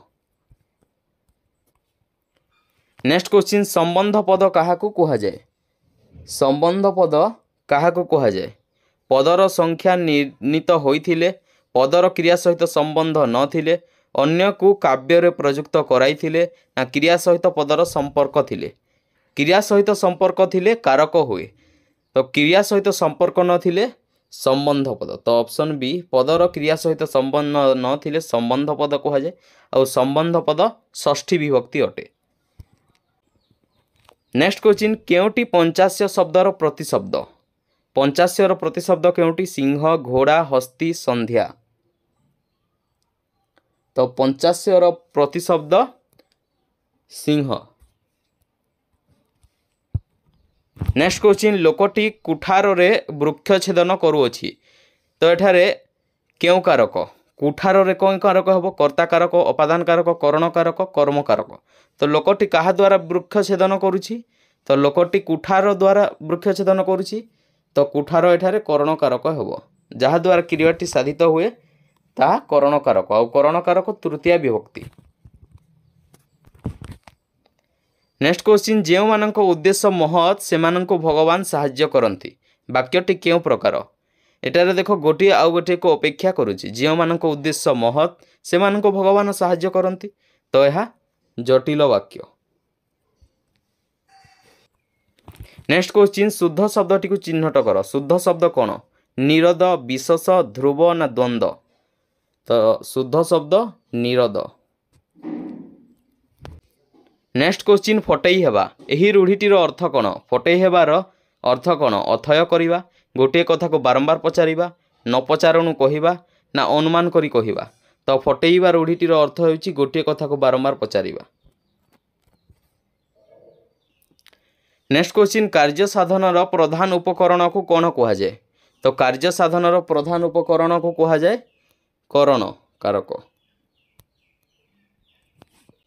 नेक्स्ट क्वेश्चन क्यों समासर समस्त पदरे परपदर अर्थर प्राधान्य रहे? कर्मधारय समास, अलुक समास, रूपक कर्मधारय ना नित्य समास? तो कर्मधारय समास रे परपदर अर्थर प्राधान्य रहे। नेक्स्ट क्वेश्चन बनान क्या कह जाए? केवल व्यंजन वर्ण थिले व्यंजन वर्ण सह स्वर वर्णर संयोग को, व्यंजन वर्ण और व्यंजन वर्णर संयोग को ना स्वर और स्वर वर्णर संयोग को? तो बनान कह जाए व्यंजन वर्ण सह स्वर वर्णर संयोग को। नेक्स्ट क्वेश्चन ईसख्य शब्दर अर्थ कौन? ईसख्यर अर्थ कौन? लंगल दंड, इंगित, शेष ना ईश्वर? तो ईसख्यर लंगल दंड। नेक्स्ट क्वेश्चन देख से जदिओ सब शुणिले तथापि किछि कहिले नाही। एही वाक्यटी की प्रकार वाक्य? यौगिक, जटिल, सरल, मिश्र? तो यह जटिल वाक्य। नेक्स्ट क्वेश्चन टंकारे गोटे खाता यह क्यों विभक्ति? देख एठारे टंकारे अछि तो यह तृतीया। नेक्स्ट क्वेश्चन पुनः पुनः क्यों पदर अंतर्भुक्त? पदान्वयी अव्यय, विभक्ति सूचक अव्यय, विपसार्थक अव्यय ना संभावना सूचक अव्यय? तो यह विपसार्थक अव्यय। नेक्स्ट क्वेश्चन सन्निकट पद किपरि होइछि? सन्निकट किपरि होइछि? सन जोग निकट, सम जोग निकट, सन जोग निकट ना सम जोग निकट? तो सन्निकट किपरि होइछि? सम जोग निकट। नेक्स्ट क्वेश्चन केउटी विशेषण पद नुहे? एथि मध्यरु केउटी विशेषण नुहे? तो विशेषण मति नुहे एठारे। नेक्स्ट क्वेश्चन चक्षुश्रवा शब्दर प्रतिशब्द चिन्हट कर। चक्षुश्रवा शब्दर प्रतिशब्द केउटी? साप, मयूर, सूर्य ना बिजुली? तो चक्षुश्रवा शब्दर प्रतिशब्द साप। क्वेश्चन देख क्यों वर्ण को अंतस्थ बा मध्यवर्ती वर्ण कहा जाए? एथि मध्यरु क्यों वर्ण को मध्यवर्ती बा अंतस्थ वर्ण कहा जाए? ऑप्शन ए ज आउ व, ऑप्शन बी अनुस्वर आउ चंद्रबिंदु, ऑप्शन सी ल आउ अल, आउ ऑप्शन डी य आउ व। तो क्यों दुईटी को अंतस्थ बा मध्यवर्ती वर्ण कहा जाए? तो यार राइट आंसर है ऑप्शन डी य ओ व। य ओ व को मध्यवर्ती वर्ण बा अंतस्थ वर्ण कहा जाए। नेक्स्ट क्वेश्चन जयद्रथ शब्दर संधि रूपटी कौन? एथि मध्यरु जयद्रथर संधि रूप केउटी? ऑप्शन ए देख जय प्लस द्रथ, ऑप्शन बी जयत प्लस रथ, ऑप्शन सी जय प्लस रथ, ऑप्शन डी जयत प्लस रथ। तो राइट आंसर कौन हम? तो जयत रथर सठिक संधि रूपटी ऑप्शन बी जयत प्लस रथ। नेक्स्ट क्वेश्चन निम्न शब्दर शुद्ध रूप केउटी? एथि मध्यरु शुद्ध केउटी? ऑप्शन ए मुमुर्षु मरे हर्षौ मुदनिसरे हर्षौ, ऑप्शन बी मुमुर्षु मरे दीर्घौ मरे हर्षौ मुदनिसरे हर्षौ, ऑप्शन सी मुमुर्षु मरे हर्षौ मरे रेफर आउ हर्षौ आउ सरे हर्षौ रेफर, ऑप्शन डी मरे हर्षौ मरे दीर्घौ मुदनिसरे हर्षौ। तो राइट आंसर शुद्ध शब्दटी केउठी हेबो? शुद्ध रूपटी? तो राइट आंसर ऑप्शन डी मरे हर्षौ मरे दीर्घौ मुदनिसरे हर्षौ, यह राइट हेबो। नेक्स्ट क्वेश्चन तुमे जदि पचारिब तेबे मु कहिबी किंतु मु जहा कहिबी तद्वारा तुमर किछि लाभ हेबो नाही, यह केउ प्रकार वाक्य? ଏହା କେଉଁ ବାକ୍ୟ ଦେଖ ତୁମେ ଯଦି ପଚାରିବ ତେବେ ମୁଁ କହିବି କିନ୍ତୁ ମୁଁ ଯାହା କହିବି ତଦ୍ୱାରା ତୁମର କିଛି ଲାଭ ହେବ ନାହିଁ। ଏହା ସରଳ ବାକ୍ୟ ନା ଯୌଗିକ ବାକ୍ୟ, ଜଟିଳ ବାକ୍ୟ ନା ମିଶ୍ର ବାକ୍ୟ? କ'ଣ ହେବ ଏହାର ରାଇଟ୍ ଆନ୍ସର? ତ ରାଇଟ୍ ଆନ୍ସର ହେବ ଅପସନ୍ ସି ଜଟିଳ। ଏହା ଜଟିଳ ବାକ୍ୟ ଅଟେ। नेक्स्ट क्वेश्चन देख क्रिया पूर्वर साधारणतः केतेबेले लगाई प्रश्न कले उत्तर केउ कारक मिली थाए।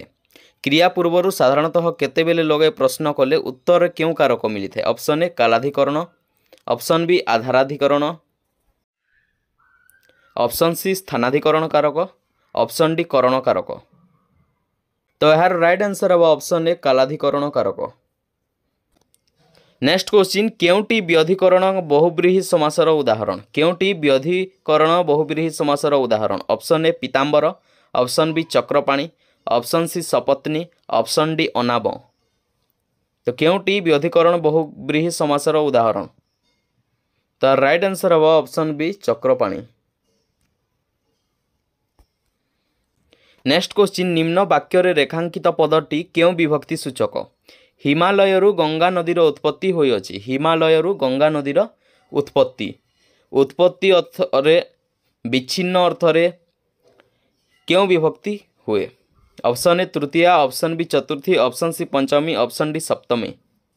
सप्तमी रे हुए अधिकरण कारक, पंचमी रे हुए उपादान कारक, तृतीया रे हुए करण कारक आ चतुर्थी रे हुए संप्रदान कारक। तो हिमालयरू गंगा नदीर उत्पत्ति होइअछि। उत्पत्ति आउ विच्छिन्न अर्थरे उपादान कारक हुए आ उपादान कारक पंचमी विभक्ति, ताहले यार राइट आंसर है ऑप्शन सी पंचमी। नेक्स्ट क्वेश्चन देख केउटी मूर्धन्य ध्वनि? एथि मध्यरु केउटी मूर्धन्य ध्वनि? ऑप्शन ए ख, ऑप्शन बी न, ऑप्शन सी ट, ऑप्शन डी भ। ट एठारे हबो राइट आंसर। ट हेउची मूर्धन्य ध्वनि। नेक्स्ट क्वेश्चन देख अन प्रत्यय जोगरे केउ शब्दटी गठित होई नाही? अन प्रत्यय जोगरे केउ शब्द एथि मध्यरु गठित होई नाही? ऑप्शन ए भाषण, ऑप्शन बी खंडन, ऑप्शन सी लीन, ऑप्शन डी दर्शन। तो राइट आंसर है ऑप्शन सी लीन। लीन अन प्रत्यय जोगरे गठित होई नाही। नेक्स्ट क्वेश्चन अर्थबोध पाई एक पद अन्य पद बा पद मानकर अपेक्षा रखिले ताहाकू कोन कुहा जाय? ऑप्शन ए आकांक्षा, ऑप्शन बी आसक्ति, ऑप्शन सी खंडवाक्य, ऑप्शन डी योग्यता। तो राइट आंसर है ऑप्शन ए आकांक्षा। नेक्स्ट क्वेश्चन देख बनान दृष्टि केउटी शब्दटीर शुद्ध रूप? बहुब्रीहि शब्दटीर शुद्ध रूप केउटी? ऑप्शन ए बहु ब्री रे दीर्घई ह रे दीर्घई, ऑप्शन बी बहु बरे हर्षई ह रे हर्षई, ऑप्शन सी बहु बरे हर्षई ह रे दीर्घई, ऑप्शन डी बहु बरे दीर्घई ह रे हर्षई। तो सठिक बनान शब्द रूपटी केउटी? तो राइट आंसर है ऑप्शन डी बहु बरे दीर्घई ह रे हर्षई। यह सठिक अटे। नेक्स्ट क्वेश्चन माँ पनिकी रे परिबा काटुछंती? रेखांकित पदटी केउ कारक? माँ पनिकी रे परिबा काटुछंती, एठारे रेखांकित पद होउछि पनिकी रे। तो पनिकी रे केउ कारक? ऑप्शन ए कर्ता, ऑप्शन बी कर्म, ऑप्शन सी करण, ऑप्शन डी अधिकरण। देख पनिकी रे जहा द्वारा कार्यटी करा जाए आउ सही शब्दटीर शेष रे लगी थाए। पनिकी रे साइकिल रे से साइकिल रे स्कूल जाउछि, माँ पनिकी रे परिबा काटुछंती। तो जहा द्वारा कार्यटी साधित हुए सेथिरे करण कारक हुए आउ करण कारक तृतीया विभक्ति। तो एठार राइट आंसर ऑप्शन सी करण कारक। कर्म कारक द्वितीय विभक्ति, कर्ता कारक प्रथमा विभक्ति। धोबा को लुगा दियो, धोबा को लुगा दियो कौन हेबो? तो धोबा को लुगा दियो संप्रदान कारक हेबो ना कर्म कारक हेबो? देखो धोबा को लुगा दियो, धोबा को सबुदिन पई लुगा दिया जाउ नाही, तेणु एठारे कर्म कारक हेबो। किंतु राजा भिकारी मानंकु टंका दान कले, एठारे कौन हेबो? एठारे संप्रदान कारक हेबो। अधिकरण कारक विषय रे अधिकरण कारक विषयाधिकरण कारक, स्थान रे अधिकरण कारक स्थानाधिकरण कारक काल रे अधिकरण कारक कालाधिकरण कारक। नेक्स्ट क्वेश्चन स्वभावे भावुक मानस उल्लासी रेखांकित पदटी क्यों विभक्ति। देख स्वभावे भावुक मानस उल्लासी एठारे स्वभाव पदटी रेखांकित होई अछि तो रेखांकित पदटी क्यों विभक्ति। Option A Prathama option B Tritiya option C पंचमी ऑप्शन डी सप्तमी। तो यार राइट आंसर हम ऑप्शन बी तृतीया यह तृतीया विभक्ति अटे। नेक्स्ट क्वेश्चन रूपर योग्य एही समस्यमान पदर समस्त पद केउटी। रूपर योग्य एही समस्यमान पदर समस्त पद केउटी। ऑप्शन ए अनुरूप ऑप्शन बी प्रतिरूप ऑप्शन सी अपरूप ऑप्शन डी अरूप। तो ये रूपर योग्य एही समस्यमान पदर समस्त पदटी कौन। तो राइट आंसर हम ऑप्शन ए अनुरूप। देख क्वेश्चन देख यथाविधि क्यों समास। यथाविधि ऑप्शन ए बहुब्रीहि ऑप्शन बी द्वंद्व ऑप्शन सी अव्ययभावी ऑप्शन डी कर्मधाराय। तो यहाँ राइट आंसर ऑप्शन सी अव्ययभावी। नेक्स्ट क्वेश्चन नथिरे डोर बांधिबा रूढ़ीर अर्थ निरूपण कर। नथिरे डोर बांधिबा रूढ़ीर अर्थ कौन। ऑप्शन ए कागज पत्र फिंगिबा ऑप्शन बी पाठ पढ़ा बंद करिबा ऑप्शन सी मकद्दमा बंद करिबा ऑप्शन डी बहीपत्र बंद करिबा। तो यहाँ राइट आंसर ऑप्शन सी मकद्दमा बंद करिबा यह नथिरे डोर बांधिबा। पथिरे डोर बांधिबार कौन हेबो। तो पथिरे डोर बांधिबार हेबो पाठ पढ़ा बंद करिबा। नेक्स्ट क्वेश्चन वस्त्र उक्त शब्दटीर बनान किपरि हेबो दर्शाओ। वस्त्रर बनान किपरि हेबो। तो यार राइट आंसर ऑप्शन सी ब जोग अ जोग स जोग त जोग र।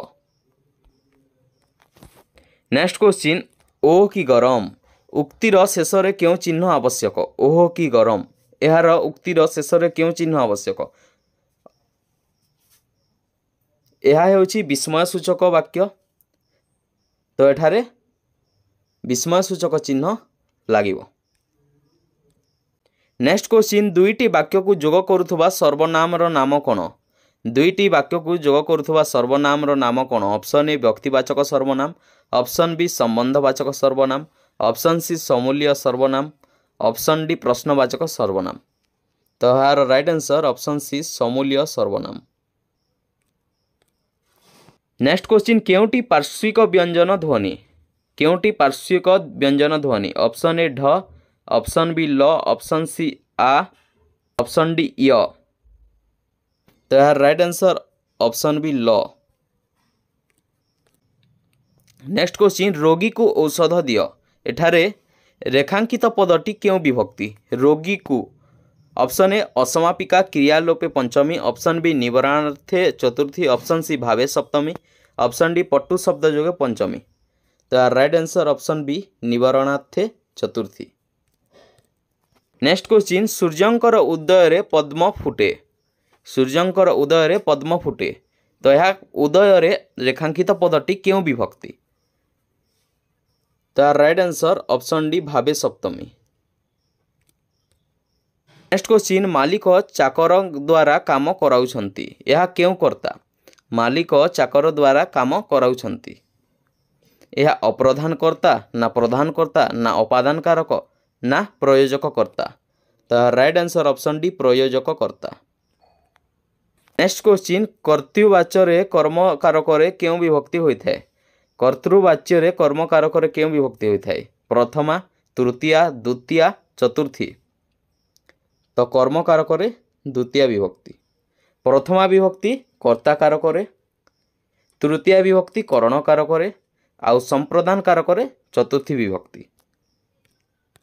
नेक्स्ट क्वेश्चन ग्रामांतर ग्रामांतर की समास। कर्मधारय तत्पुरुष द्विगु ना द्वंद्व। तो यार राइट आंसर कर्मधारय। देख सीता रामंकर प्रिय पत्नी थिले रेखांकित पदटी क्यों समासर अंतर्भुक्त। रेखांकित पद हेउछि प्रिय पत्नी तो यह क्यों समास। पत्नी हेउछि विशेष्य और पत्नी विशेषर विशेषण हेउछि प्रिय तो विशेष्य प्लस विशेषण हेले कर्मधारय हम। तो यहाँ राइट आंसर ऑप्शन डी कर्मधारय। द्वंद्व समास केउठारे हुए ଯେଉଁଠାରେ ଓ ଦ୍ୱାରା ଯୋଗ ହୁଏ ସ୍ୱାମୀ ଓ ସ୍ତ୍ରୀ ଦମ୍ପତି ତ ଏଠାରେ ଦ୍ୱନ୍ଦ୍ୱ ହେବ। ଅନ୍ୟ ଅର୍ଥକୁ ବୁଝାଇଲେ ତାହା ହେବ ବହୁବ୍ରୀହି। ନେକ୍ସଟ କ୍ୱେଶ୍ଚିନ୍ ଫଟେଇ ହେବା ଏହି ରୂଢ଼ିଟିର ଅର୍ଥ କ'ଣ? ଫଟେଇ ହେବା ରୂଢ଼ିଟିର ଅର୍ଥ କ'ଣ?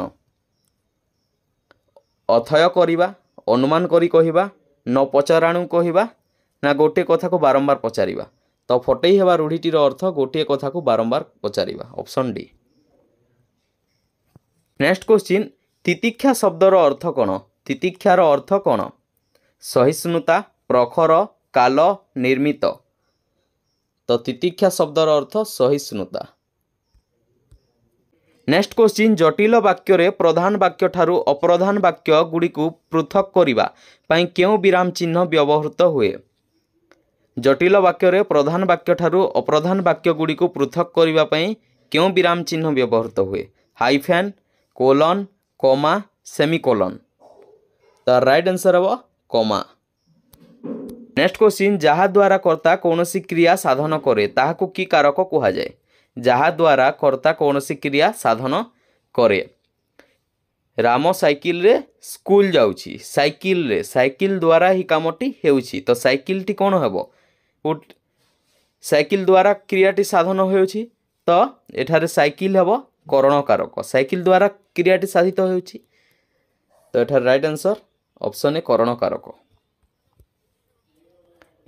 କର୍ତ୍ତା କାରକ ପ୍ରଥମା ବିଭକ୍ତି, କର୍ମ କାରକ ଦ୍ୱିତୀୟ ବିଭକ୍ତି ଆଉ ସମ୍ପ୍ରଦାନ କାରକ ଚତୁର୍ଥୀ ବିଭକ୍ତି। ସମ୍ପ୍ରଦାନ ଦାନ ଅର୍ଥରେ ଯେଉଁ କାରକ ହୁଏ ତାହା ହେଉଛି ସମ୍ପ୍ରଦାନ କାରକ। ରାଜା ଗରିବଙ୍କୁ ଟଙ୍କା ଦାନ କଲେ, ଏହା ହେଉଛି ସମ୍ପ୍ରଦାନ କାରକ। କିନ୍ତୁ ଦରଜିକୁ କପଡ଼ା ଦିଅ, ଏହା କ'ଣ ହେବ? ଏହା ହେବ କର୍ମ କାରକ। କାରଣ କିଛି କମ୍ ସମୟ ପାଇଁ ଦରଜିକୁ କପଡ଼ା ଦିଆଯାଇଛି, ଏଠାରେ ପୁରା ଦାନ କରାଯାଇ ନାହିଁ, ତେଣୁ ଏଠାରେ କର୍ମ କାରକ ହେବ। ନେକ୍ସଟ କ୍ୱେଶ୍ଚିନ୍ ତଦ୍ଭବର ଓଡ଼ିଆ ଅର୍ଥ ନିମ୍ନଲିଖିତ ମଧ୍ୟରୁ କେଉଁଟି? ଅପସନ୍ ଏ ତହିଁରୁ ଜାତ, ଅପସନ୍ ବି ଦେଶରୁ ଜାତ, ଅପସନ୍ ସି ତାହା ସହିତ ସମାନ, ଅପସନ୍ ଡି ଯାହା ଭାବନାରୁ ଜାତ। ତ ଏଠାରେ ରାଇଟ୍ ଆନ୍ସର ହେବ ଅପସନ୍ ଏ ତହିଁରୁ ଜାତ। ତାହା ସହିତ ସମାନ ତତ୍ସମ, ଆଉ ଦେଶଜ ହେଉଛି ଦେଶରୁ ଜାତ, ଆଉ ଯାହା ବିଦେଶରୁ ଆସିଛି ତାହା ବୈଦେଶିକ। ଶବ୍ଦ ମୁଖ୍ୟତଃ ଚାରି ପ୍ରକାର: ତଦ୍ଭବ, ତତ୍ସମ, ତଦ୍ଭବ, ଦେଶଜ ଆଉ ବୈଦେଶିକ। କିନ୍ତୁ ଆମକୁ ପଚାରିଲେ ଉତ୍ପତ୍ତି ଅନୁସାରେ ଶବ୍ଦ କେତେ ପ୍ରକାର? ତ ଦୁଇ ପ୍ରକାର, ଗୋଟିଏ ହେଉଛି ମୌଳିକ ଆଉ ଗୋଟିଏ ହେଉଛି ବ୍ୟୁତ୍ପନ୍ନ। ଯେଉଁ ଶବ୍ଦରୁ ଗୋଟିଏ ଅର୍ଥ କାଟିଦେଲେ, ଗୋଟିଏ ଅକ୍ଷର କାଟିଦେଲେ ତାହାର ଅର୍ଥ ବୁଝା ପଡ଼ିବ ନାହିଁ, ତାହା ହେଉଛି ମୌଳିକ। ଆଉ ମୌଳିକ ସହିତ ପ୍ରତ୍ୟୟ ଯୋଗ ହେଲେ ତାହା ହେଉଛି ବ୍ୟୁତ୍ପନ୍ନ।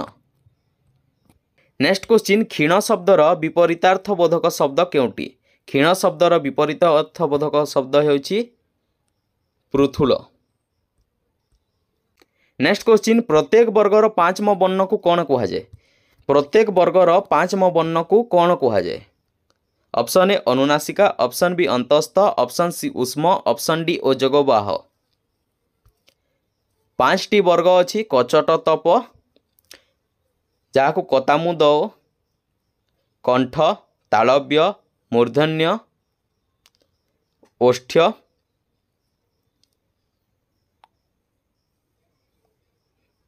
ନେକ୍ସଟ କ୍ୱେଶ୍ଚିନ୍ ପ୍ରତ୍ୟେକ ବର୍ଗର ପାଞ୍ଚମ ବର୍ଣ୍ଣକୁ କ'ଣ କୁହାଯାଏ? ପ୍ରତ୍ୟେକ ବର୍ଗରୁ ପାଞ୍ଚଟି ବର୍ଗ ଅଛି: କ ବର୍ଗ, ଚ ବର୍ଗ, ଟ ବର୍ଗ, ତ ବର୍ଗ, ପ ବର୍ଗ। କଚଟ ତପ। ତ କ ବର୍ଗ ହେଉଛି କଣ୍ଠ୍ୟ ବର୍ଗ, ଚ ବର୍ଗ ହେଉଛି ତାଳବ୍ୟ ବର୍ଗ, ଟ ବର୍ଗ ହେଉଛି ମୂର୍ଧନ୍ୟ ବର୍ଗ, ତ ବର୍ଗ ହେଉଛି ଦନ୍ତ୍ୟ ବର୍ଗ ଆଉ ପ ବର୍ଗ ହେଉଛି ଓଷ୍ଠ୍ୟ ବର୍ଗ। ତ ଏହି ବର୍ଗର ଶେଷ ପାଞ୍ଚମ ବର୍ଣ୍ଣ କ, ଖ, ଗ, ଘ, ଙ। ତ ଙ, ଚ, ଛ, ଜ, ଝ, ନ୍ୟ, ନ୍ୟ, ଙ, ନ୍ୟ, ଟ, ଠ, ଡ, ଢ, ଅଣ, ଙ, ନ୍ୟ, ଅଣ, ନ ଆଉ ମ। ଏହି ପାଞ୍ଚଟିକୁ କ'ଣ କୁହାଯାଏ? ଅନୁନାସିକା, ଅନ୍ତସ୍ଥ, ଉଷ୍ମ ଓ ଯୋଗବାହ। ତ ରାଇଟ୍ ଆନ୍ସର ହେବ ଅପସନ୍ ଏ ଅନୁନାସିକା। ଉଷ୍ମ କେଉଁଟି? ତାଲବେଶ, ମୁଦ୍ନିଶ, ଦନ୍ତସ ଆଉ ହ, ଏହା ଉଷ୍ମ। ଅଯୋଗବାହ ଅନୁସର୍ଗ, ବିସର୍ଗ, ଚନ୍ଦ୍ରବିନ୍ଦୁ, ଏହା ଅଯୋଗବାହ।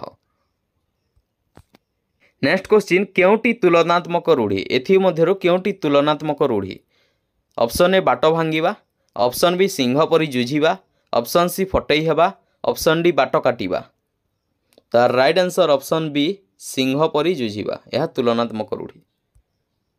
नेक्स्ट क्वेश्चन, आहा कि प्रकार अव्यय, आहा कि प्रकार अव्यय। ऑप्शन ए विभक्ति सूचक, ऑप्शन बी हेतुबोधक, ऑप्शन सी भाववाचक, ऑप्शन डी प्रश्नसूचक। तो आहा हेउछि भावबोधक अव्यय। नेक्स्ट क्वेश्चन, जो शब्दर कौन सी उपाय गोटे हेले भी वर्ण काटी हुए नहीं ताहाकू कि शब्द कह जाए। शब्द उत्पत्ति अनुसार देख दुई प्रकार, गोटे होछि मौलिक आउ गोटे होछि व्युत्पन्न। तो जो शब्दर कौन सी उपाय गोटे हेले भी वर्ण काटी हुए नहीं ताकू कि शब्द कह जाए, तो ताकू कह जाए मौलिक शब्द। आउ मौलिक शब्द रे प्रत्यय जोग होई जो नूतन शब्दटी गठित हुए ताहाकू व्युत्पन्न शब्द कह जाए। नेक्स्ट क्वेश्चन, गंगा नदी हिमालय बाहरी अछि, रेखांकित पदटी निम्नलिखित मध्यरु क्यों कारक अटे। हिमालय रु देख विच्छिन्न अर्थ रे क्यों कारक हुए। अधिकरण कारक होउछि सप्तमी विभक्ति, करण कारक होउछि तृतीया विभक्ति, संप्रदान कारक चतुर्थी विभक्ति, अपादान कारक पंचमी विभक्ति। आउ विच्छिन्न और जात अर्थ रे अपादान कारक हुए पंचमी विभक्ति। तो एठारे राइट आंसर अपादान कारक ऑप्शन डी। नेक्स्ट क्वेश्चन, कलिजा शब्दटी क्यों वैदेशिक शब्दावली आसीछि। तो कलिजा शब्दटी क्यों वैदेशिक शब्दावली आसीछि। ऑप्शन ए पारसी, ऑप्शन बी तुर्की, ऑप्शन सी फारसी, ऑप्शन डी आरबी। तो कलिजा आरबी शब्द अटे। क्यों पद मानकर लिंग वचन काल और विभक्ति भेदरे कौनसी परिवर्तन हुए नहीं, सेगुड़ी को कौन कहती। जो पदर लिंग वचन काल और विभक्ति भेदरे कौनसी परिवर्तन हुए नहीं, तो सही पद को कौन कहती। तो राइट आंसर अव्यय। जो पद व्यय हुए नहीं ताहाकू अव्यय कहा जाए। नेक्स्ट क्वेश्चन, प्रधानमंत्री को नाम समस्ते जानती, यह क्यों वाक्य। प्रधानमंत्री को नाम समस्ते जानती, नास्ति सूचक, विवृत्ति सूचक, प्रश्न सूचक, यौगिक। तो यह विवृत्ति सूचक वाक्य। नेक्स्ट क्वेश्चन, ऊर्ध्व उक्त पदर रेखांकित जुक्ताक्षर चिन्हटी वर्णन कर। तो राइट आंसर ऑप्शन डी र प्लस द प्लस ध प्लस व, ऊर्ध्व। नेक्स्ट क्वेश्चन, शुद्ध शब्दटी बाछ, उपयोगितार शुद्ध शब्दटी केउटी। तो राइट आंसर ऑप्शन बी उपयोगिता, यह करेक्ट अटे। नेक्स्ट क्वेश्चन, केउटी सप्तजीव शब्दर प्रतिशब्द। साप, अग्नि, असुर, समुद्र। तो एठा राइट आंसर ऑप्शन बी अग्नि। नेक्स्ट क्वेश्चन, से बयस रे मो ठारो बड़, एठारे बयसर रेखांकित पदटीर विभक्ति चिन्हट कर। तो बयस रे तृतीया विभक्ति। नेक्स्ट क्वेश्चन, ज्वलंत शब्दर विपरीतार्थबोधक शब्द केउटी। ऑप्शन ए अचल, ऑप्शन बी पतन, ऑप्शन सी निर्वापित, ऑप्शन डी अकारण। तो राइट आंसर ऑप्शन सी निर्वापित। नेक्स्ट क्वेश्चन, सर्वस्वहरण करिनेबा अर्थ को प्रकाश करुथिबा रूढ़ीटी कौन। कलाकना बुलाइबा, अंध बाड़ी हजाइबा, कुहुड़ी पहरिबा, केरांडी गुंथि बालिया धरिबा। तो सर्वस्वहरण करिनेबा अर्थर रूढ़ी केउटी। तो राइट आंसर कलाकना बुलाइबा ऑप्शन ए। नेक्स्ट क्वेश्चन, व्यास वाक्य काहाको कहा जाए। व्यास वाक्य काहाको कहा जाए। समस्यमान पद को, संबंध नथिबा पद को, संबंध थिबा एकाधिक पद को, ना संक्षिप्त पद को। तो राइट आंसर ऑप्शन सी संबंध थिबा एकाधिक पद को। नेक्स्ट क्वेश्चन, दुई बा ततोधिक व्यंजन वर्ण मिलित होई गोटे व्यंजन वर्ण हेले ताकू कौन कहा जाए। दुई बा ततरु अधिक व्यंजन वर्ण मिलित होई गोटे व्यंजन वर्ण हेले ताकू कौन कहा जाए। ऑप्शन ए तालव्य व्यंजन, तालव्य वर्ण, ऑप्शन बी कंठ्य वर्ण, ऑप्शन सी युक्त वर्ण, ऑप्शन डी स्पर्श वर्ण। तो राइट आंसर ऑप्शन सी युक्त वर्ण। आउ स्पर्श वर्ण क्या कहा जाए, प्रत्येक वर्ग वर्ण को स्पर्श वर्ण कहा जाए। नेक्स्ट क्वेश्चन, पगड़ी को तले थोइबा उक्तिटी क्यों अर्थरे व्यवहृत होता है। पगड़ी को तले थोइबा उक्तिटी क्यों अर्थरे व्यवहृत होता है। विशेष प्रभावशाली, शरण पशिबा, संपूर्ण उपेक्षा करिबा, निश्चित हेबा। तो यार राइट आंसर शरण पशिबा। पगड़ी को तले थोइबार अर्थ शरण पशिबा। नेक्स्ट क्वेश्चन राम तुलसी शब्दर अर्थ कौन? कला तुलसी, कौनसीटी नुहे, धला तुलसी, बरगछ। तो राम तुलसी शब्दर अर्थ धला तुलसी। नेक्स्ट क्वेश्चन खेद शब्दर विपरीतार्थ बोधक शब्द केउटी? खेद शब्दर विपरीतार्थ बोधक पारत्रिक, रुक्ष, हर्ष, लघिमा। तो खेदर विपरीतार्थ बोधक शब्द हर्ष। नेक्स्ट क्वेश्चन ज र ल ब यही चारोटी वर्ण को कौन कहा जाए? अजगवाह वर्ण, उष्म वर्ण, अंतस्थ वर्ण, जोगवाह वर्ण। तो ज र ल ब यही चारोटी वर्ण को अंतस्थ वर्ण कहा जाए। र को क्यों वर्ण कहा जाए? तो र को कहा जाए लोड़ित वर्ण। उष्म वर्ण तालवेश, बुंदनिश, दंतस, ह। अजगवाह अनुसर्ग, विसर्ग, चंद्रबिंदु। नेक्स्ट क्वेश्चन संप्रदान कारक क्षेत्र में क्यों विभक्ति होता है? संप्रदान कारक रे क्यों विभक्ति? चतुर्थी, पंचमी, तृतीया, प्रथमा। प्रथमा रे कर्ता, तृतीया रे करण कारक, पंचमी रे अपादान कारक, संप्रदान रे चतुर्थी। तो एठार राइट आंसर ऑप्शन ए चतुर्थी विभक्ति। दान अर्थ रे संप्रदान कारक होता है। नेक्स्ट क्वेश्चन विभावरी शब्दर प्रतिशब्द निर्णय कर। विभावरी शब्दर प्रतिशब्द केउटी? संसार, मेघ, रात्रि, फूल। तो राइट आंसर विभावरी शब्दर प्रतिशब्द रात्रि। नेक्स्ट क्वेश्चन संबंध पद काहाकू कहा जाए? ऑप्शन ए पदर क्रिया सहित संबंध नथिले, ऑप्शन बी क्रिया सहित पदर संपर्क थिले, ऑप्शन सी पदर संख्या निर्णीत होइथिले, ऑप्शन डी अन्य को काव्य रे प्रयुक्त कराइथिले। संबंध पद जेउठिरे षष्ठी विभक्ति हुए। तो यार राइट आंसर पदर क्रिया सहित संबंध नथिले संबंध पद कहा जाए। नेक्स्ट क्वेश्चन नील कई उक्त समस्त पदर समास निर्णय कर। नील कई, कई हेउछि विशेष्य आउ कईर विशेषण हेउछि नील। किपरि कई? नील कई तो रंग को दर्शाउछि। तो एठारे नील कई रो समास हेबो कर्मधाराय, विशेष्य प्लस विशेषण कर्मधाराय।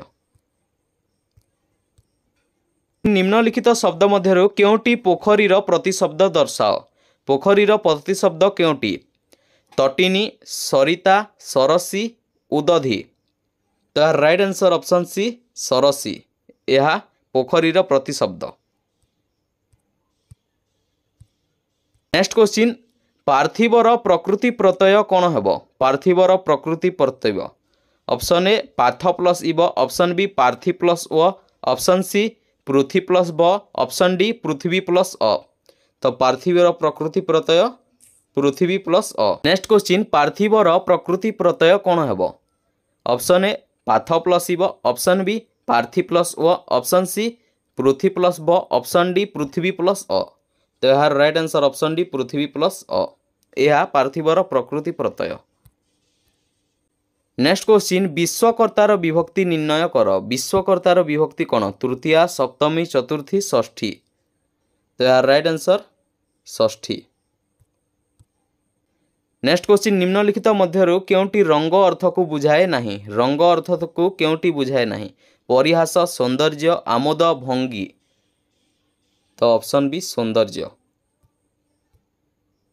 नेक्स्ट क्वेश्चन अवर्गीय ब को क्यों आकार रे लेखा जाई थाए? अवर्गीय ब को आउ क्यों आकार रे लेखा जाई थाए? ऑप्शन ए ब, ऑप्शन बी व, ऑप्शन सी ब, ऑप्शन डी ब रे हलान। तो यार राइट आंसर व। नेक्स्ट क्वेश्चन विभक्ति काहा को कहा जाए? जे क्रिया संपादन करे, पदर संख्या तथा कारक बुझाउथिले, ऑप्शन सी पुरुष और वचन अनुसार क्रिया सूचित हेले, ऑप्शन डी जे क्रिया संपादन कराए। तो यार सठिक उत्तर हेबो पदर संख्या तथा कारक बुझाउथिले ताहाको विभक्ति कहा जाए। नेक्स्ट क्वेश्चन बनान काहाको कहा जाए? बनान काहाको कहा जाए? व्यंजन वर्ण और व्यंजन वर्णर संयोग को, ऑप्शन बी केवल व्यंजन वर्ण थिले, ऑप्शन सी व्यंजन वर्ण सह स्वर वर्णर संयोग को, ऑप्शन डी स्वर और स्वर वर्णर संयोग को। तो बनान व्यंजन वर्ण सह स्वर वर्णर संयोग को बनान कह जाए। नेक्स्ट क्वेश्चन क्यों क्यों वर्ण मूर्धारु उच्चारित होती। ऑप्शन ए त थ द ध, ऑप्शन बी क ख ग घ, ऑप्शन सी ट ठ ड ढ, ऑप्शन डी च छ ज झ। देख क ख ग घ होउछि कंठरु, त थ द ध होउछि दंतरु, आउ च छ ज झ होउछि तालव्यरु। तो मूर्धारु ट ठ ड ढ। नेक्स्ट क्वेश्चन रक्त अटे अंबर, रक्तांबर क्यों समास। तत्पुरुष समास, नित्य समास, कर्मधाराय समास, अलुक समास। तो रक्ते अटे अंबर, रक्त अटे अंबर होउछि कर्मधाराय समास। नेक्स्ट क्वेश्चन क ठारू म पर्यंत 25 टी अक्षर को क्यों ध्वनि कहा जाए। स्पर्श, कंठ्य, तालव्य, ओष्ठ्य।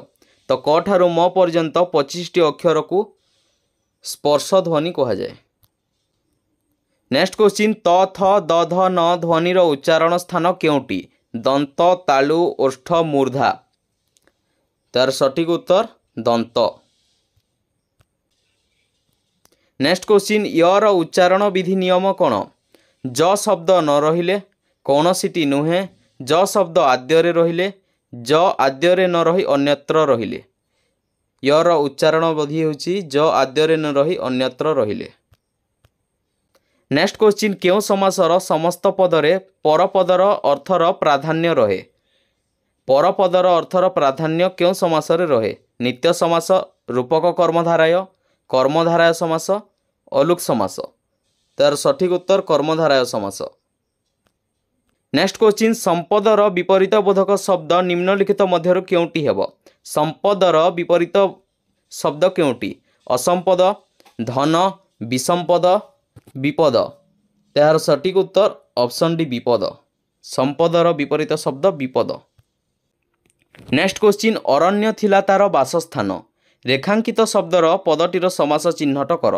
बासस्थान यह क्यों समास हेब। द्वंद्व हेब, चतुर्थी तत्पुरुष हेब, षष्ठी तत्पुरुष हेब ना कर्मधाराय। तो बासस्थान चतुर्थी तत्पुरुष हेब।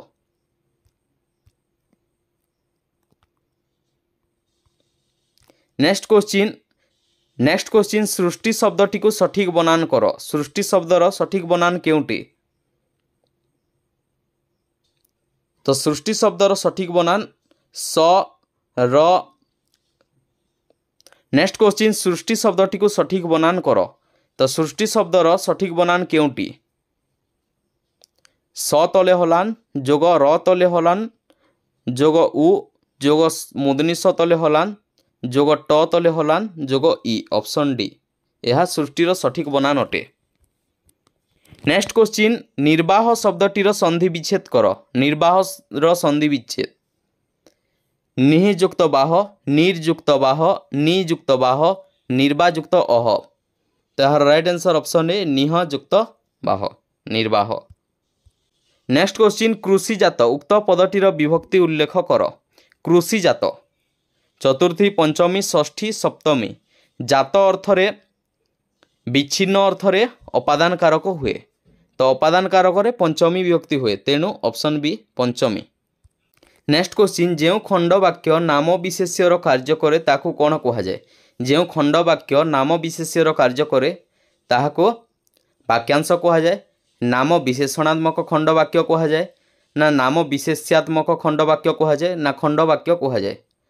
तो जो खंड वाक्य नाम विशेष्यर कार्य करे ताहाको नाम विशेष्यात्मक खंड वाक्य कह जाए।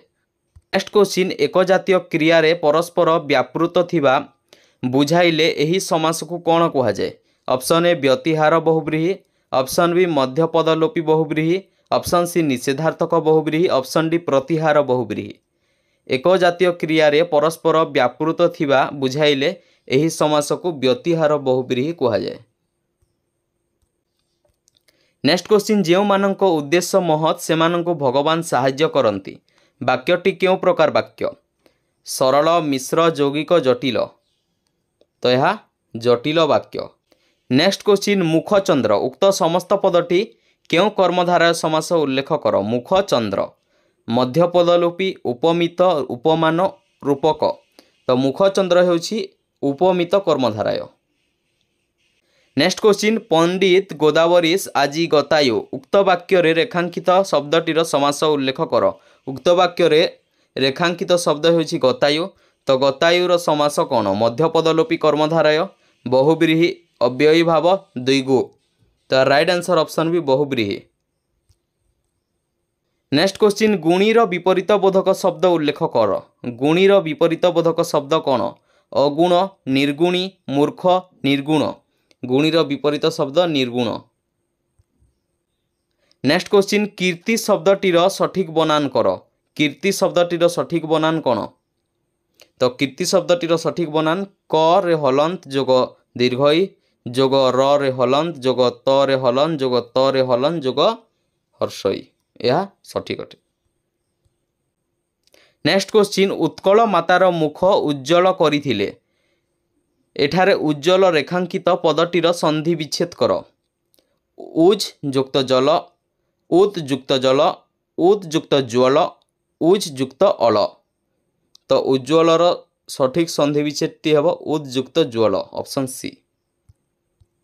नेक्स्ट क्वेश्चन बरपुत्र उक्त समस्त पदर समास कौन हेब बरपुत्रर समास कौन षष्ठी तत्पुरुष उपपद तत्पुरुष कर्मधारय द्वंद्व तो बरपुत्र कर्मधारय हेब। नेक्स्ट क्वेश्चन ध्वनि केउठारे सृष्टि हुए श्वासनली ओष्ठ मूर्धा बागजंत्र तो ध्वनि बागजंत्र रे सृष्टि हुए। नेक्स्ट क्वेश्चन समकारक पदद्वय मध्य क्यों विराम चिन्हर व्यवहार करा जाए समकारक पदद्वय मध्य क्यों विराम चिन्ह व्यवहार हुए पूर्णछेद कमा सेमिकोलन डैश तो कमा। नेक्स्ट क्वेश्चन पुनः पुनः क्यों पदर अंतर्भुक्त विपसार्थक अव्यय पदान्वयी अव्यय संभावना सूचक अव्यय विभक्ति सूचक अव्यय तो पुनः पुनः विपसार्थक अव्यय। नेक्स्ट क्वेश्चन पाणिचिया क्यों अर्थरे तद्धित पद होइछि सादृश्य आदर अछि अधिकार तो पाणिचिया सादृश्य अर्थरे तद्धित पद होइछि।